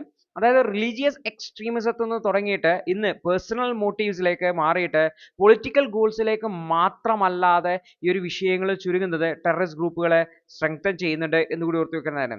2019 സൂപ്പർവേസിറ്റ് എക്സ്ട്രീമിസത്തിന്റെ ഭാഗമായിട്ട് ക്രൈസ്റ്റ് ചർച്ചിലൊക്കെ ഷൂട്ടിങ്ങുകൾ ഉണ്ടായിട്ടുണ്ടായിരുന്നു, വെടിവെപ്പുകൾ ഉണ്ടായിരുന്നു എന്ന് ഓർത്ത് വെക്കാം. മറ്റൊന്നാണ് പ്രോക്സി വാർഫെയർ. സ്റ്റേറ്റ് ബാക്ക്ഡ് ആയിട്ട് ടെററിസ്റ്റ് ഗ്രൂപ്പുകൾ ടെററിസത്തെ കോംപ്ലിക്കേറ്റ് ചെയ്യുന്നുണ്ട്. 2 രാജ്യങ്ങൾ തമ്മിലുള്ള പ്രശ്നങ്ങൾക്കിടയിൽ അവയെ രൂക്ഷമാക്കാനൊക്കെ ഈ ഒരു പ്രോക്സി വാർഫെയർ യൂസ് ചെയ്യുന്നു എന്നുള്ളതാണ്. ഇന്ത്യ പാകിസ്ഥാൻ വിഷയത്തിനിടയിൽ ജെയ്ഷെ മുഹമ്മദ് പാകിസ്ഥാന് വേണ്ടിയിട്ട് ഇന്ത്യയുടെ മേലെ ആക്രമണങ്ങൾ നടത്തുന്നത് പ്രോക്സി വാർഫെയറിന് ഉദാഹരണമാണ് എന്നുകൂടി ഓർത്ത് വെക്കേണ്ടതുണ്ട്. അപ്പൊ ഈ ഒരു ടെററിസ്റ്റ് അറ്റാക്കുകൾ അല്ലെങ്കിൽ ടെററിസം എന്ന് പറയുന്നത് നമ്മുടെ രാജ്യമായിട്ടുള്ള ഇന്ത്യയെ എങ്ങനെയാണ് ബാധിക്കുന്നത് വെച്ചാൽ ഹോം ഗ്രോൺ റാഡിക്കലൈസേഷൻ ഒരു പ്രധാന പ്രശ്നമാണ്. ഒരുപാട് ഇന്ത്യൻ യുവാക്കൾ റാഡിക്കലൈസ് ചെയ്യുന്നുണ്ട്. കേരളത്തിൽ നിന്നും തമിഴ്നാട് നിന്നും കർണാടകത്തിൽ നിന്നൊക്കെ ഒരുപാട് യുവാക്കൾ ഇത്തരത്തിലുള്ള ടെററിസ്റ്റ് ഓർഗനൈസേഷനിൽ ജോയിൻ ചെയ്ത് കാണാൻ പറ്റും. 62 ലോക്കലും 68 ഓവർസീസ് ഇന്ത്യൻസുമാണ് ഐസിസ് പോലുള്ള തീവ്രവാദ സംഘടനകൾ ജോയിൻ ചെയ്ത് കാണാൻ പറ്റും. മറ്റൊന്നാണ് അറ്റാക്കിംഗ് കോസ്റ്റ് ഭയങ്കര കുറഞ്ഞു എന്നുള്ളതാണ്. അതായത് 2022 കോയമ്പത്തൂരിലൊക്കെ കാർ ബ്ലാസ്റ്റുകൾ ഉണ്ടാക്കിയെന്ന് വെച്ചാൽ വളരെ കുറഞ്ഞ റിസോഴ്സുകൾ ഉപയോഗിച്ചാണ്. ചെലവ് കുറഞ്ഞ അറ്റാക്കുകൾ വലിയ ഇമ്പാക്റ്റ് ഉണ്ടാക്കുന്നു എന്നുള്ളത് മറ്റൊരു പ്രശ്നമാണ്. മറ്റൊന്നാണ് ലോക്കൽ ഡയലക്റ്റിൽ, അതായത് ഗ്രാമങ്ങളിൽ ഇറങ്ങി ചെന്നിട്ടാണ് ആൾക്കാരെ ആകർഷിക്കുന്നതായിട്ടുള്ളത് റാഡിക്കലൈസേഷൻ നടത്തുന്നത്. അതിനുവേണ്ടി സോഷ്യൽ മീഡിയയും എൻക്രിപ്റ്റഡ് ആയിട്ടുള്ള ആപ്പുകളും ഒക്കെയാണ് ഇവർ യൂസ് ചെയ്യുന്നത്. അതുവഴിയൊക്കെയാണ് റിക്രൂട്ട്മെന്റും പ്ലാനിങ്ങും ഒക്കെ നടക്കുന്നത്. കൂടാതെ ഡീപ് ഫേക്ക് പോലുള്ള ടെക്നോളജി, കൃത്രിമ വീഡിയോസ് ഒക്കെ ഉണ്ടാക്കിക്കൊണ്ട് ആർട്ടിഫിഷ്യൽ ഇന്റലിജൻസ് ഒക്കെ ഉപയോഗിച്ചുകൊണ്ട് റാഡിക്കലൈസ് ചെയ്യാൻ വേണ്ടിയിട്ട് കൂടുതൽ പറ്റുന്നുണ്ട് എന്നുകൂടി ഓർത്ത് വെക്കുക. ലോക്കൽ ലാംഗ്വേജുകളിൽ വീഡിയോസ് ക്രിയേറ്റ് ചെയ്യാൻ വേണ്ടിയിട്ട് ഈ ഡയലക്റ്റുകൾ സഹായിക്കുന്നുണ്ട് എന്നുകൂടി ഓർത്ത് വെക്കുക. ഇപ്പോൾ UAE ബേസ്ഡ് ആയിട്ടുള്ള അൺമാൻഡ് ഏരിയ വെഹിക്കിൾ അല്ലെങ്കിൽ ഡ്രോണുകൾ ഉപയോഗിച്ചുകൊണ്ടുള്ള ടെററിസം ആണ് മറ്റൊരു പ്രശ്നമായിട്ടുള്ളത്. ഡ്രോണുകൾ ഉപയോഗിച്ചുകൊണ്ട് ആംസും എക്സ്പ്ലോസീവ്സും മറ്റുമൊക്കെ ഇന്ത്യ പാകിസ്ഥാനൊക്കെ ബോർഡർ ക്രോസ് ചെയ്യുന്ന കാര്യം നമ്മൾ കഴിഞ്ഞ കുറച്ച് ദിവസങ്ങൾക്ക് മുമ്പേ ഡിസ്കസ് ചെയ്തിട്ടുണ്ടായിരുന്നു. മറ്റൊന്നാണ് ഹവാല ട്രാൻസാക്ഷൻസ്, പണം ട്രാൻസാക്ഷൻ നടക്കുന്നുണ്ട്. ഹവാല നെറ്റ്വർക്കുകൾ സ്ട്രെങ്തൻ ചെയ്തിട്ടുണ്ട്. ക്രിപ്റ്റോ കറൻസി വഴി ട്രാൻസാക്ഷൻ നടക്കുന്നുണ്ട്. ഫേക്ക് NGOസും മറ്റുമൊക്കെ ടെററിസത്തെ ഫണ്ട് ചെയ്യാൻ വേണ്ടി ഉപയോഗിക്കുന്നുണ്ട് എന്നുകൂടി ഓർത്ത് വെക്കണം. അതായത് ഫോറിൻ ഫണ്ടുകളെ എടുത്തുകൊണ്ട് അൺലോഫുൾ ആയിട്ടുള്ള ആക്ടിവിറ്റീസിന് വേണ്ടി ഉപയോഗിക്കുന്നത്, പ്രത്യേകിച്ച് പോപ്പുലർ ഫ്രണ്ട് ഓഫ് ഇന്ത്യ പോലുള്ള സംഘടനകളൊക്കെ ഇത്തരത്തിൽ വിദേശത്ത് നിന്ന് പണം സ്വീകരിച്ച് അത് അൺലോഫുൾ ആക്ടിവിറ്റീസിന് ഉപയോഗിച്ചതായിട്ട് റിപ്പോർട്ടുകളുണ്ട് എന്നുകൂടി ഓർത്ത് വെക്കണതാണ്. അപ്പോൾ ഇതിനൊക്കെ അഡ്രസ് ചെയ്യാൻ ഗ്ലോബലി കോപ്പറേഷൻ വേണം. വിവിധ ഇന്റർനാഷണൽ കൗണ്ടർ ടെററിസം ഫ്രെയിംവർക്കുകൾ സഹകരിക്കേണ്ടതായിട്ടുണ്ട്. UNSC അതുപോലെ തന്നെ FATF പോലുള്ള ഓർഗനൈസേഷൻസ് ചേർന്നുകൊണ്ട് ഈ ഒരു പ്രശ്നത്തെ, ലോകത്ത് മൊത്തമുള്ള പ്രശ്നത്തെ അഡ്രസ് ചെയ്യാൻ വേണ്ടിയിട്ടുള്ള സ്ട്രോങ് ആയിട്ടുള്ള എഫേർട്ട് എടുക്കുക എന്നുള്ളതാണ് ഒരു സ്റ്റെപ്പ്. ഇന്ത്യക്ക് ബിംസ്റ്റെക്കിലും സാക്കിലും ഒക്കെ ഇതിന്റെ ഇമ്പോർട്ടൻസ് പറഞ്ഞ് ഇന്റലിജൻസ് ഷെയറിംഗ് ഒക്കെ ചെയ്തുകൊണ്ട് ഇതിനെ സ്ട്രെങ്തൻ ചെയ്യാൻ പറ്റും എന്നുകൂടി ഓർത്തേക്കുക. മറ്റൊന്നാണ് ആർട്ടിഫിഷ്യൽ ഇന്റലിജൻസ് അതുപോലെ സൈബർ സെക്യൂരിറ്റി മെഷേഴ്സിനെ സ്ട്രെങ്തൻ ചെയ്യുക. ആർട്ടിഫിഷ്യൽ ഇന്റലിജൻസ് ഡ്രിവൺ ആയിട്ടുള്ള ഡീപ് ഫേക്കിനെ ഡിറ്റക്ട് ചെയ്യുക. അതുപോലെ തന്നെ ഓൺലൈൻ ആയിട്ടുള്ള റാഡിക്കലൈസേഷൻ ഒക്കെ പ്രിവെന്റ് ചെയ്യാൻ വേണ്ടി ശ്രമിക്കുക. തെറ്റായിട്ടുള്ള ഇൻഫർമേഷൻ സ്പ്രെഡ് ചെയ്യുന്നതിനെ അഡ്രസ് ചെയ്യാൻ വേണ്ടി വരിക. അതിനു വേണ്ടിയിട്ട് എക്സ്ട്രീമിസ്റ്റ് കണ്ടന്റുകളെ പ്രിവെന്റ് ചെയ്യാൻ വേണ്ടിയിട്ട് ഇത്തരത്തിലുള്ള സോഷ്യൽ മീഡിയ പ്ലാറ്റ്ഫോമുകളുമായിട്ടൊക്കെ ചേർന്ന് പ്രവർത്തിക്കുക എന്നുള്ളതാണ്. മറ്റൊന്ന് NGOസിനെ കൃത്യമായിട്ട് സ്ക്രൂട്ടിനി ചെയ്യുക. NGOസ് ഒരിക്കലും ടെറർ ഫൈനാൻസിങ്ങിന് വേണ്ടിയിട്ട് ഫണ്ടുകൾ ഉപയോഗിക്കുന്നില്ല എന്ന് ഉറപ്പുവരുത്താൻ വേണ്ടി ശ്രമിക്കുക എന്നുള്ളതാണ്. മറ്റൊന്നാണ് വളരെ സ്ട്രോങ് ആയിട്ടുള്ള കൗണ്ടർ ടെററിസം ആക്ടുകൾ, അതായത് UAPA അല്ലെങ്കിൽ NIA പോലുള്ള ആക്ടുകളെ കുറച്ചുകൂടി സ്ട്രെങ്തൻ ചെയ്യുക, കുറച്ചുകൂടി സ്ട്രോങ് ആക്കി മാറ്റുക എന്നുള്ളതാണ്. പ്രത്യേകിച്ചും ഇത്തരത്തിലുള്ള വൺ വോൾഫ് അറ്റാക്ക് പോലുള്ള അറ്റാക്കുകളെയൊക്കെ പ്രിവെന്റ് ചെയ്യാൻ വേണ്ടിയിട്ട് വളരെ സ്ട്രോങ് ആയിട്ടുള്ള നിയമങ്ങൾ ആവശ്യമാണ് എന്നുകൂടി ഓർത്ത് വെക്കുക. അടുത്തൊരു വാർത്ത സൈക്ലോൺ എന്ന് പറയുന്ന എക്സസൈസുമായി ബന്ധപ്പെട്ടാണ്. ഇന്ത്യയും ഈജിപ്തും തമ്മിലുള്ള മിലിറ്ററി എക്സസൈസിനെയാണ് സൈക്ലോൺ എന്ന് വിളിക്കുന്നതായിട്ടുള്ളത്. ഇത് ആനുവൽ ആയിട്ട് നടക്കുന്ന ജോയിന്റ് മിലിറ്ററി എക്സസൈസ് ആണ് ഇന്ത്യയും ഈജിപ്തും തമ്മിൽ എന്ന് ഓർത്ത് വെക്കുന്നത്. ഇതിന്റെ തേർഡ് എഡിഷൻ രാജസ്ഥാനിൽ സ്റ്റാർട്ട് ചെയ്തിട്ടുണ്ട് എന്ന് ഓർത്ത് വെക്കേണ്ടതായിട്ടുണ്ട്. ആനുവൽ എക്സസൈസ് ആണ്, ഇന്ത്യയും ഈജിപ്തും തമ്മിലാണ്. കഴിഞ്ഞ എഡിഷൻ 2024 ജാനുവരിയിൽ ഈജിപ്തിൽ വെച്ച് നടന്നിട്ടുണ്ടായിരുന്നു. രണ്ട് രാജ്യങ്ങളും തമ്മിലുള്ള military to military relation strengthen ചെയ്യുക, ഇന്റർഓപ്പറബിലിറ്റി മെച്ചപ്പെടുത്തുക, ജോയിന്റ് ഓപ്പറേഷണൽ കാപ്പബിലിറ്റീസ് ഡെവലപ്പ് ചെയ്യുക, special warfare operation tactics develop ചെയ്യുക തുടങ്ങിയുള്ളവയാണ് ഉദ്ദേശമായിട്ടുള്ളത്. അതേപോലെ തന്നെ കൗണ്ടർ ടെററിസം ഓപ്പറേഷൻസ്, നമ്മൾ നേരത്തെ പറഞ്ഞ ടെററിസ്റ്റ് ആക്ടിവിറ്റീസിനെതിരെ കൗണ്ടർ ടെററിസം ഓപ്പറേഷൻസ് ചെയ്യാനുള്ള പ്രാക്ടീസുകളും ചെയ്യുന്നുണ്ട് എന്നുകൂടി ഓർത്തു വയ്ക്കേണ്ടതായിട്ട് ഉണ്ട്. അപ്പോൾ ഇതൊക്കെയാണ് ഈ ഒരു എക്സസൈസ് സൈക്ലോണുമായി ബന്ധപ്പെട്ട് ഓർത്തു വെക്കേണ്ടത്. അടുത്തൊരു വാർത്ത, കറപ്ഷൻ പെർസെപ്ഷൻസ് ഇൻഡെക്സിൽ നമ്മുടെ രാജ്യത്തിന്റെ റാങ്ക് 180 രാജ്യങ്ങളിൽ 96ാമതാണെന്ന് ഓർത്ത് വെക്കുക. നമ്മുടെ രാജ്യം ഒരുപാട് താഴോട്ട് പോയിട്ടുണ്ട് എന്നുള്ള കാര്യം കൂടി ഓർത്ത് വെക്കേണ്ടതായിട്ട്. അതായത് 96ാമത്തെ റാങ്കാണ് കറപ്ഷൻ പെർസെപ്ഷൻ ഇൻഡെക്സ് 2024 നമ്മുടെ രാജ്യത്തിനുള്ളത്. ഇന്ത്യയുടെ സ്കോർ 38 ആണ്, 100ൽ 38 മാർക്കാണ്. അത് കഴിഞ്ഞ റാങ്കിൽ നിന്നും 39ൽ നിന്ന് 2023 39 ആയിരുന്നു സ്കോർ ഉണ്ടായിരുന്നെങ്കിൽ ഇത് ഈ വർഷം 38 ആയിട്ട് മാറിയിട്ടുണ്ട് എന്നുകൂടി ഓർത്ത് വെക്കുന്നത്. അപ്പോൾ ഈ ഒരു കറപ്ഷൻ പെർസെപ്ഷൻ ഇൻഡെക്സ് നമ്മുടെ രാജ്യത്ത് അഴിമതി എത്രമാത്രം ഉണ്ട് എന്നുള്ളതിനെ സംബന്ധിച്ചുള്ള ഒരു റാങ്കിംഗ് ആണെന്ന് പറയാൻ വേണ്ടി പറ്റും.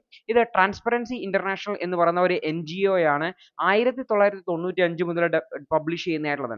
180 കമ്പനികളുടെ രാജ്യത്തെ പബ്ലിക് സെക്ടർ കറപ്ഷൻ, ഗവൺമെന്റിന്റെ അല്ലെങ്കിൽ ഗവൺമെന്റുമായി ബന്ധപ്പെട്ടുള്ള കറപ്ഷൻസ് ആണ് നോക്കുന്നതായിട്ടുള്ളത്. ഇതിനെ ഏറ്റവും ഹൈലി കറപ്റ്റ് ആണെങ്കിൽ 0 ആണ്, വെരി ക്ലീൻ ആണെങ്കിൽ 100 ആണെന്ന് ഓർത്ത് വെക്കുക. ഏറ്റവും ടോപ്പിലുള്ളത് ഡെൻമാർക്ക് ആണ്, ഏറ്റവും ലീസ്റ്റ് കറപ്ഷൻ. പിന്നെ ഫിൻലാൻഡ്, സിംഗപ്പൂർ തുടങ്ങിയിട്ടുള്ള രാജ്യങ്ങളുമുണ്ട് എന്ന് ഓർത്ത് വെക്കണതാണ്. ഇന്ത്യയുടെ നൈബേഴ്സ് ആയിട്ടുള്ള പാകിസ്ഥാൻ 135 ആണ്, ശ്രീലങ്ക 121 ആണ്, ബംഗ്ലാദേശ് 149 ആണ്, ചൈന 76ാമതുണ്ട് എന്നുകൂടി ഓർത്ത് വെക്കണുണ്ട്. 32 രാജ്യങ്ങൾ കഴിഞ്ഞ വർഷത്തെ കമ്പയർ ചെയ്യുമ്പോൾ അവരുടെ കറപ്ഷൻ ലെവൽ കുറച്ചിട്ടുണ്ടായിരുന്നു 2012 ലെവലുമായി കമ്പയർ ചെയ്യുമ്പോൾ. അതേസമയത്ത് 148 രാജ്യങ്ങൾ either സ്റ്റാഗ്നേറ്റഡ് ആണ് അല്ലെങ്കിൽ വേഴ്സൺഡ് ആണ് എന്നുകൂടി ഓർത്ത് വെക്കുക. ട്രാൻസ്പെറൻസി ഇന്റർനാഷണൽ പ്രകാരം ഈ കറപ്ഷൻ പ്രത്യേകിച്ചും ക്ലൈമറ്റ് ആക്ഷൻ പ്ലാനുകളെയൊക്കെ കാര്യമായിട്ട് ബാധിക്കുന്നുണ്ട്. കാരണം അതിനുവേണ്ടി അലോക്കേറ്റ് ചെയ്ത ഫണ്ടുകളിലൊക്കെയാണ് ഈ ഒരു കറപ്ഷൻ നടക്കുന്നത് എന്നുകൂടി ഓർത്ത് വെക്കുക. അതുപോലെ തന്നെ ജനാധിപത്യം കുറയുന്നതും അത് രാജ്യത്തുള്ള ഇൻസ്റ്റബിലിറ്റി, ഹ്യൂമൻ റൈറ്റ്സ് വയലേഷൻസ് ഒക്കെ ഈ കറപ്ഷന്റെ ഭാഗമായിട്ട് നടക്കുന്നതാണ് എന്നും കൂടി ഹൈലൈറ്റ് ചെയ്തിട്ടുണ്ട് എന്ന് കൂടി ഓർത്തു വെക്കുക. അടുത്തൊരു വാർത്ത, കുംഭമേള നടക്കുന്ന മഹാകുംഭമേള ഉത്തർപ്രദേശിലെ പ്രയാഗ്രാജിൽ നടക്കുവാണ്. ഒരുപാട് ആൾക്കാർ വരുന്നുണ്ട്, കോടിക്കണക്കിന് ആൾക്കാർ വരുന്നുണ്ട് എന്നാണ് പറയുന്നത്. അപ്പോൾ അതുമായി ബന്ധപ്പെട്ടുള്ള സെക്യൂരിറ്റി മെഷേഴ്സ് അത്ര പോരാ. കാരണം ഇത്രയും ആൾക്കാർ ക്രൗഡ് വരുമ്പോൾ അതിനെ കൈകാര്യം ചെയ്യേണ്ടതിന് കുറച്ചുകൂടി ബെറ്റർ ആയിട്ടുള്ള മെഷേഴ്സ് എടുക്കേണ്ടതായിട്ടുണ്ട്. Hospital facility, basic facilities develop ചെയ്യേണ്ടതായിട്ടുണ്ട്. ഒരു സ്റ്റാമ്പേഡ് ഉണ്ടാവുകയും തിക്കും തിരക്ക് ഉണ്ടാവുകയും ആൾക്കാർ മരണപ്പെടുന്ന സാഹചര്യം ഒഴിവാക്കേണ്ടതായിട്ടുണ്ട് എന്നുമാണ് ഈ ഒരു എഡിറ്റോറിയലിൽ ഡിസ്കസ് ചെയ്യുന്നതായിട്ടുള്ളത്. നമ്മൾ പല സ്റ്റാമ്പേഡുകളും കൂട്ടപ്പൊരിച്ചിലുകളെയും ഡിസ്കസ് ചെയ്തിട്ടുണ്ടായിരുന്നു. അതുമായി ബന്ധപ്പെട്ട് കണക്ട് ചെയ്യാവുന്നതാണ്. മഹാകുംഭമേള നടക്കുന്ന കാര്യം നമ്മൾ ഓൾറെഡി ഡിസ്കസ് ചെയ്തിട്ടുള്ളതാണ്. അടുത്തൊരു വാർത്ത, ട്രംപ് അധികാരത്തിൽ വന്നതും ഇതെങ്ങനെയാണ് അവിടുത്തെ ബില്യനേഴ്സിനെ ഹെൽപ്പ് ചെയ്യുന്നത്, അല്ലെങ്കിൽ ബില്യനേഴ്സ് എങ്ങനെയാണ് ട്രംപിനെ ഹെൽപ്പ് ചെയ്തത്, ഇവർ തമ്മിലുള്ള ഒരു താല്പര്യത്തെക്കുറിച്ചൊക്കെയാണ് പറയുന്നതായിട്ടുള്ളത്. നമ്മുടെ രാജ്യത്തെ സംബന്ധിച്ച് വലിയ ഇമ്പോർട്ടൻസ് അല്ല, വെൽത്തി ആയിട്ടുള്ള ഒരു ബിസിനസ്സുകാരുടെ സപ്പോർട്ടോട് കൂടിയിട്ട് ഒരു ഭരണാധികാരി വന്നു കഴിഞ്ഞാൽ രാജ്യത്തിന് എന്ത് സംഭവിക്കും എന്നതിനെ കുറിച്ചാണ് ഓഥർ ഇവിടെ ഹൈലൈറ്റ് ചെയ്യാൻ വേണ്ടി ശ്രമിക്കുന്നതെന്ന് കൂടി ഓർത്ത് വെക്കേണ്ടതായിട്ടുണ്ട്. അപ്പോൾ ഇത് വലിയ ഇമ്പോർട്ടൻ്റ് അല്ല, ഒന്ന് ബ്രീഫായിട്ട് സമയം കിട്ടുമെങ്കിൽ വായിക്കുക എന്നുള്ളതാണ്. മറ്റൊന്നാണ്, കർണാടകത്തിലെ കാവേരി എന്ന് പറയുന്ന സർവീസിനെ DDoS അറ്റാക്ക് ഉണ്ടായിരുന്നു.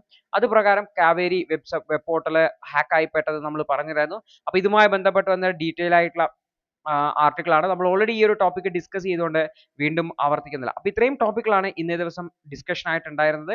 കൃത്യമായിട്ട് മനസ്സിലാക്കാൻ വേണ്ടി ശ്രമിക്കുക, കൃത്യമായിട്ട് റിവിഷൻ ചെയ്യുക. All the best.